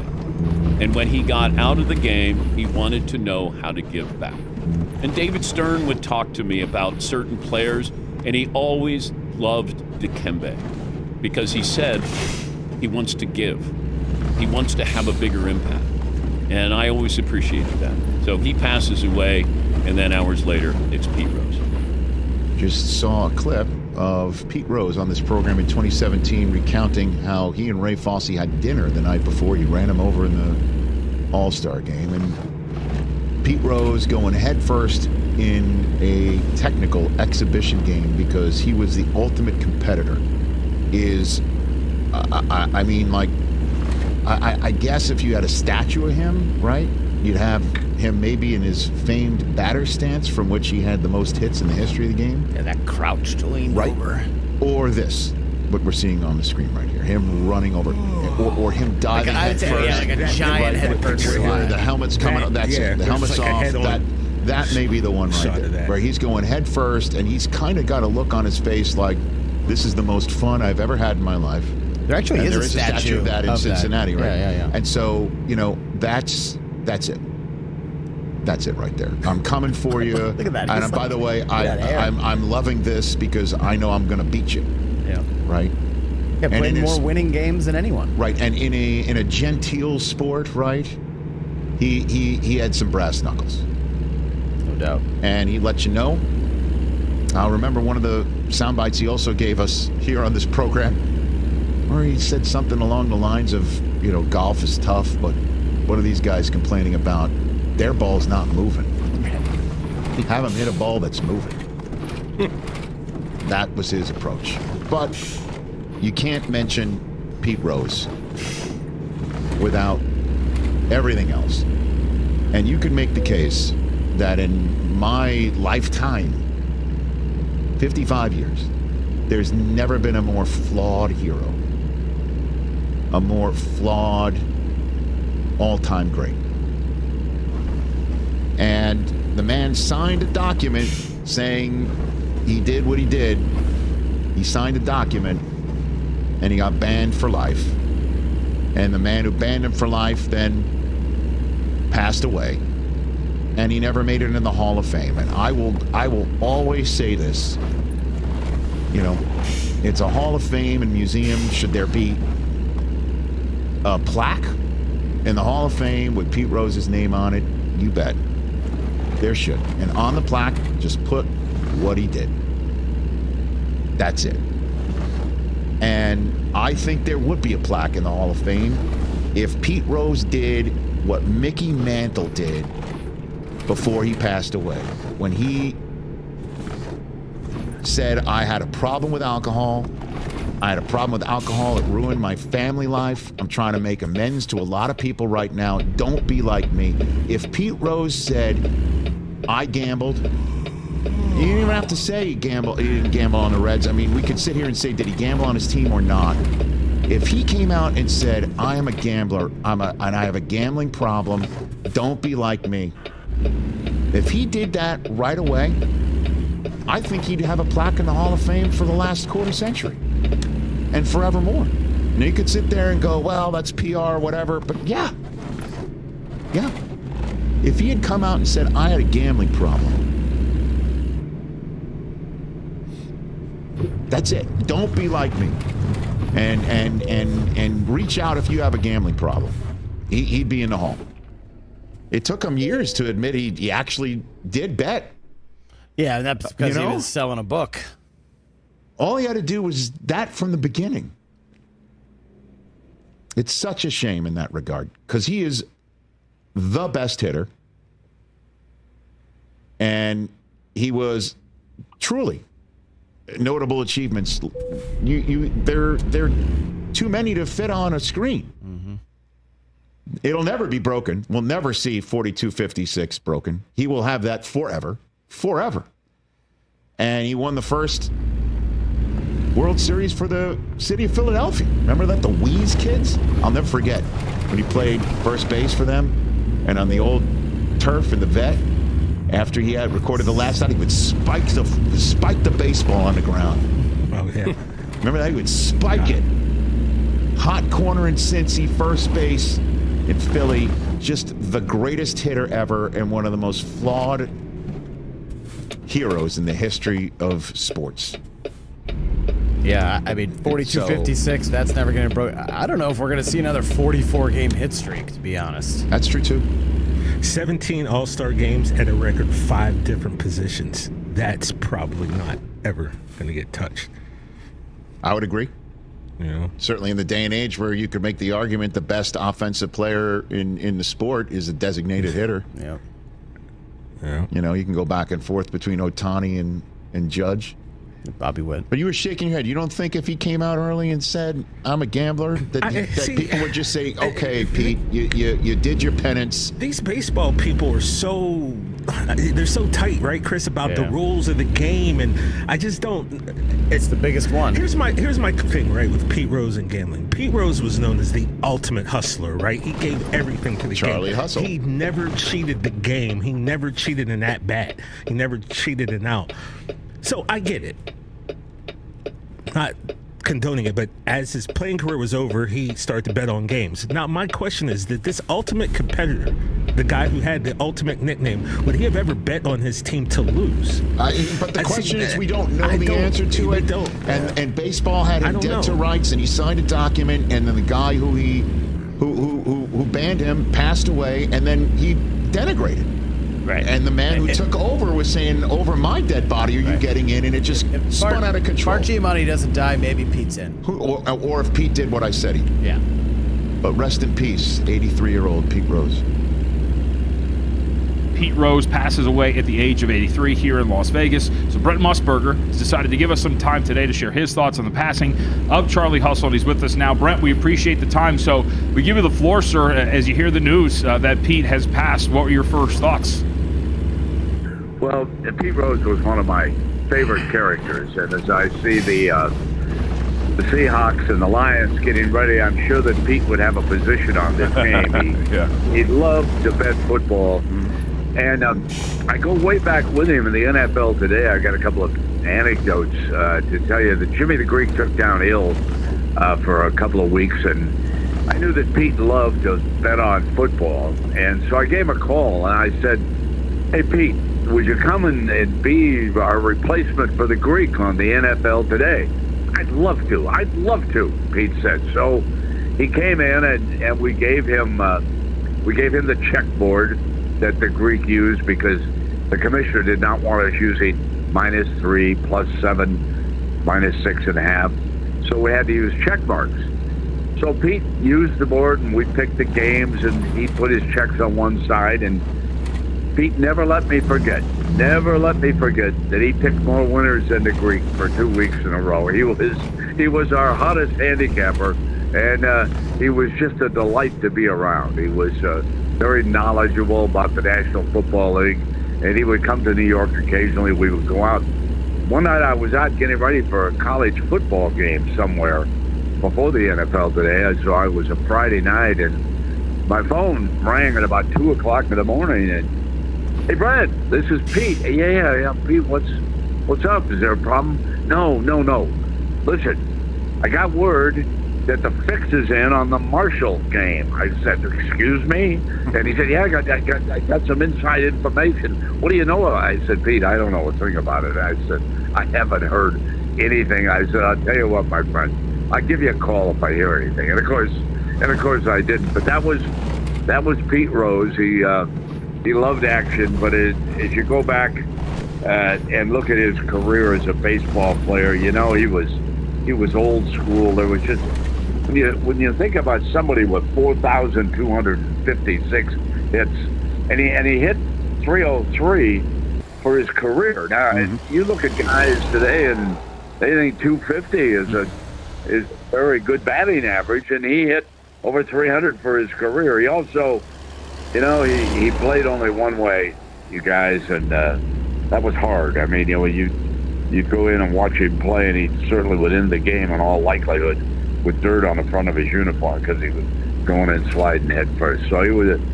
wonderful, wonderful character. I used to visit with him in Las Vegas through the years, and may he rest in peace. You know what I mean, guys? Charlie Hustle, number 14, part of the Big Red Machine, won 3 World Series championships. Brent, that's what I said, is what I remember as a kid about Pete Rose was how hard he played the game. He's one of the toughest, hardest playing baseball players I've ever seen. I think that's the first thing I remember. And then obviously what most people are going to recall about Pete Rose is that he was betting on baseball. He would not admit it when he was manager of the Reds, and how it kept him out of the Hall of Fame for so long. I think he's going to eventually be in the Hall of Fame. He deserves to be in. What's your opinion on that? Oh, absolutely. He should be in it. And what they should put down at the bottom of the plaque is that he was suspended in whatever the year was for gambling on baseball. Now, I had a conversation with Pete. I would not have objected. This is kind of interesting. When he was a player, if he was betting, and obviously if he didn't bet against himself, obviously if he was betting on the Reds, I didn't have a big problem with that. But I told him I did have a problem with him betting as a manager. Sure. It's probably the only disagreement we had. And I said, Pete, let me explain that to you. I said, you had power over the bullpen. And if you were betting on a game, and in all likelihood, you would go to your closer.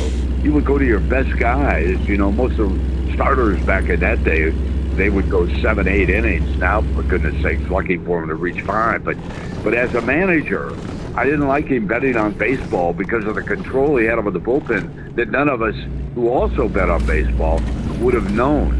So that was about the only time we disagreed. I've never had a problem with athletes betting on themselves because jockeys are allowed to do it. I mean, so, if a kid wants to bet on him, I mean, rather than tell a friend or a relative, which is what they're doing, go ahead and do it. So that's where I stand on that. I understand it's a constant stand. I get it. Brent Musburger with us again, co-founder of VSiN. He's been the godfather here at the network for a very long time, since day one. So, Brent, I'm curious. I want to get your thoughts here. For me, look, Pete Rose stopped playing 4 years before I was born. I never really got to obviously see any of that.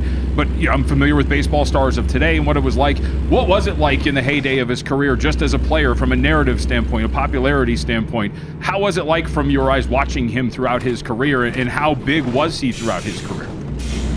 Well, baseball was bigger than it is now. Okay, we're coming into the prime of the baseball season, which is the playoffs. But the NFL was still in its ascendancy, okay? But during the week, you would get as much conversation about Major League Baseball in September as you did the opening of the NFL. Now, that has completely changed. The NFL dominates, and a lot of it, honestly, has to do with legal wagering. throughout the United States. Baseball on television is not as good as football. Football is a back-and-forth game, and there are seconds off between plays, which allows the networks to get replays of.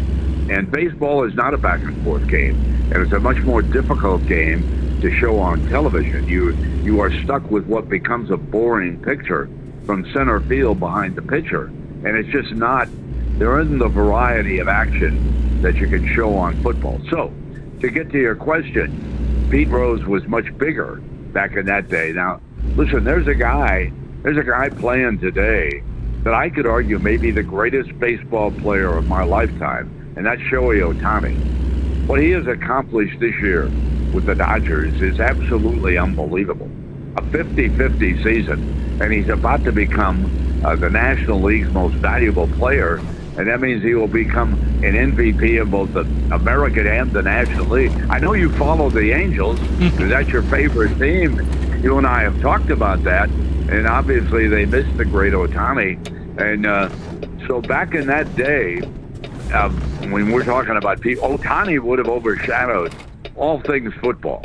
Yeah. Now the world has changed. The world has changed completely, and so that's not the case. But Pete Rose was bigger than life. The media loved him because we could go into a locker room after a game, or we could run into him. I ran into him in restaurants. I would be covering the big red machine coming down the stretch for the old Chicago American. I'd be out in Los Angeles. They were playing the Dodgers in a big series, and you'd run into Pete afterwards. And back in those days, the media people and the athletes got along a lot better than they do today, because media people are always looking for controversy today. That wasn't the case in my era.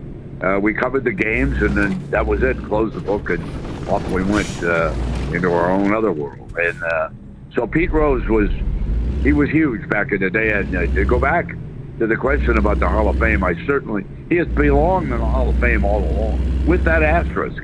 I don't mind. I hate people who just think they can erase history. Mm-hmm. You can't. It's there.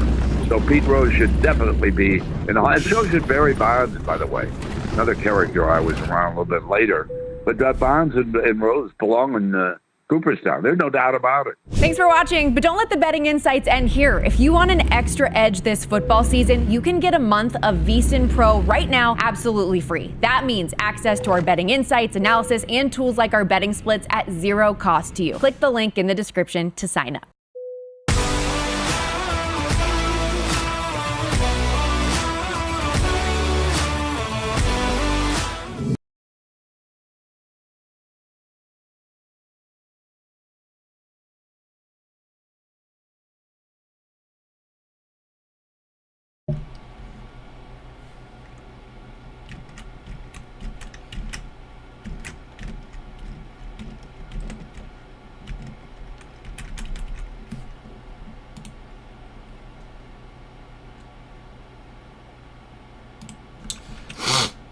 Alright guys, I am done for tonight. It is about to be midnight, and I'm very glad that the stream went well finally, and I got half of them done already. 5 out of 10. Wow, I made quite a bit of progress. So, yes, look at this new paint job. Flames. This looks so cool. So yeah. Alright, that is it for tonight. I will be back again tomorrow night and Tuesday night. I'm going to try and finish this soon. I'm going to try and finish this before they bring back the Halloween event. So, yeah. Alright, I'm fine. I'm glad the stream went well. So, I'll be back tomorrow night at a much earlier time, because I'm going to listen to the baseball games on the radio, the postseason. So yeah. Alright guys. That is pretty much all I have to say. And I'm glad OBS was working well.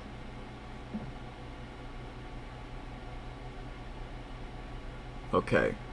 Now the screen's black because I quit the game. So, That is it. Thank you for watching. Have a great night. See you back here tomorrow night.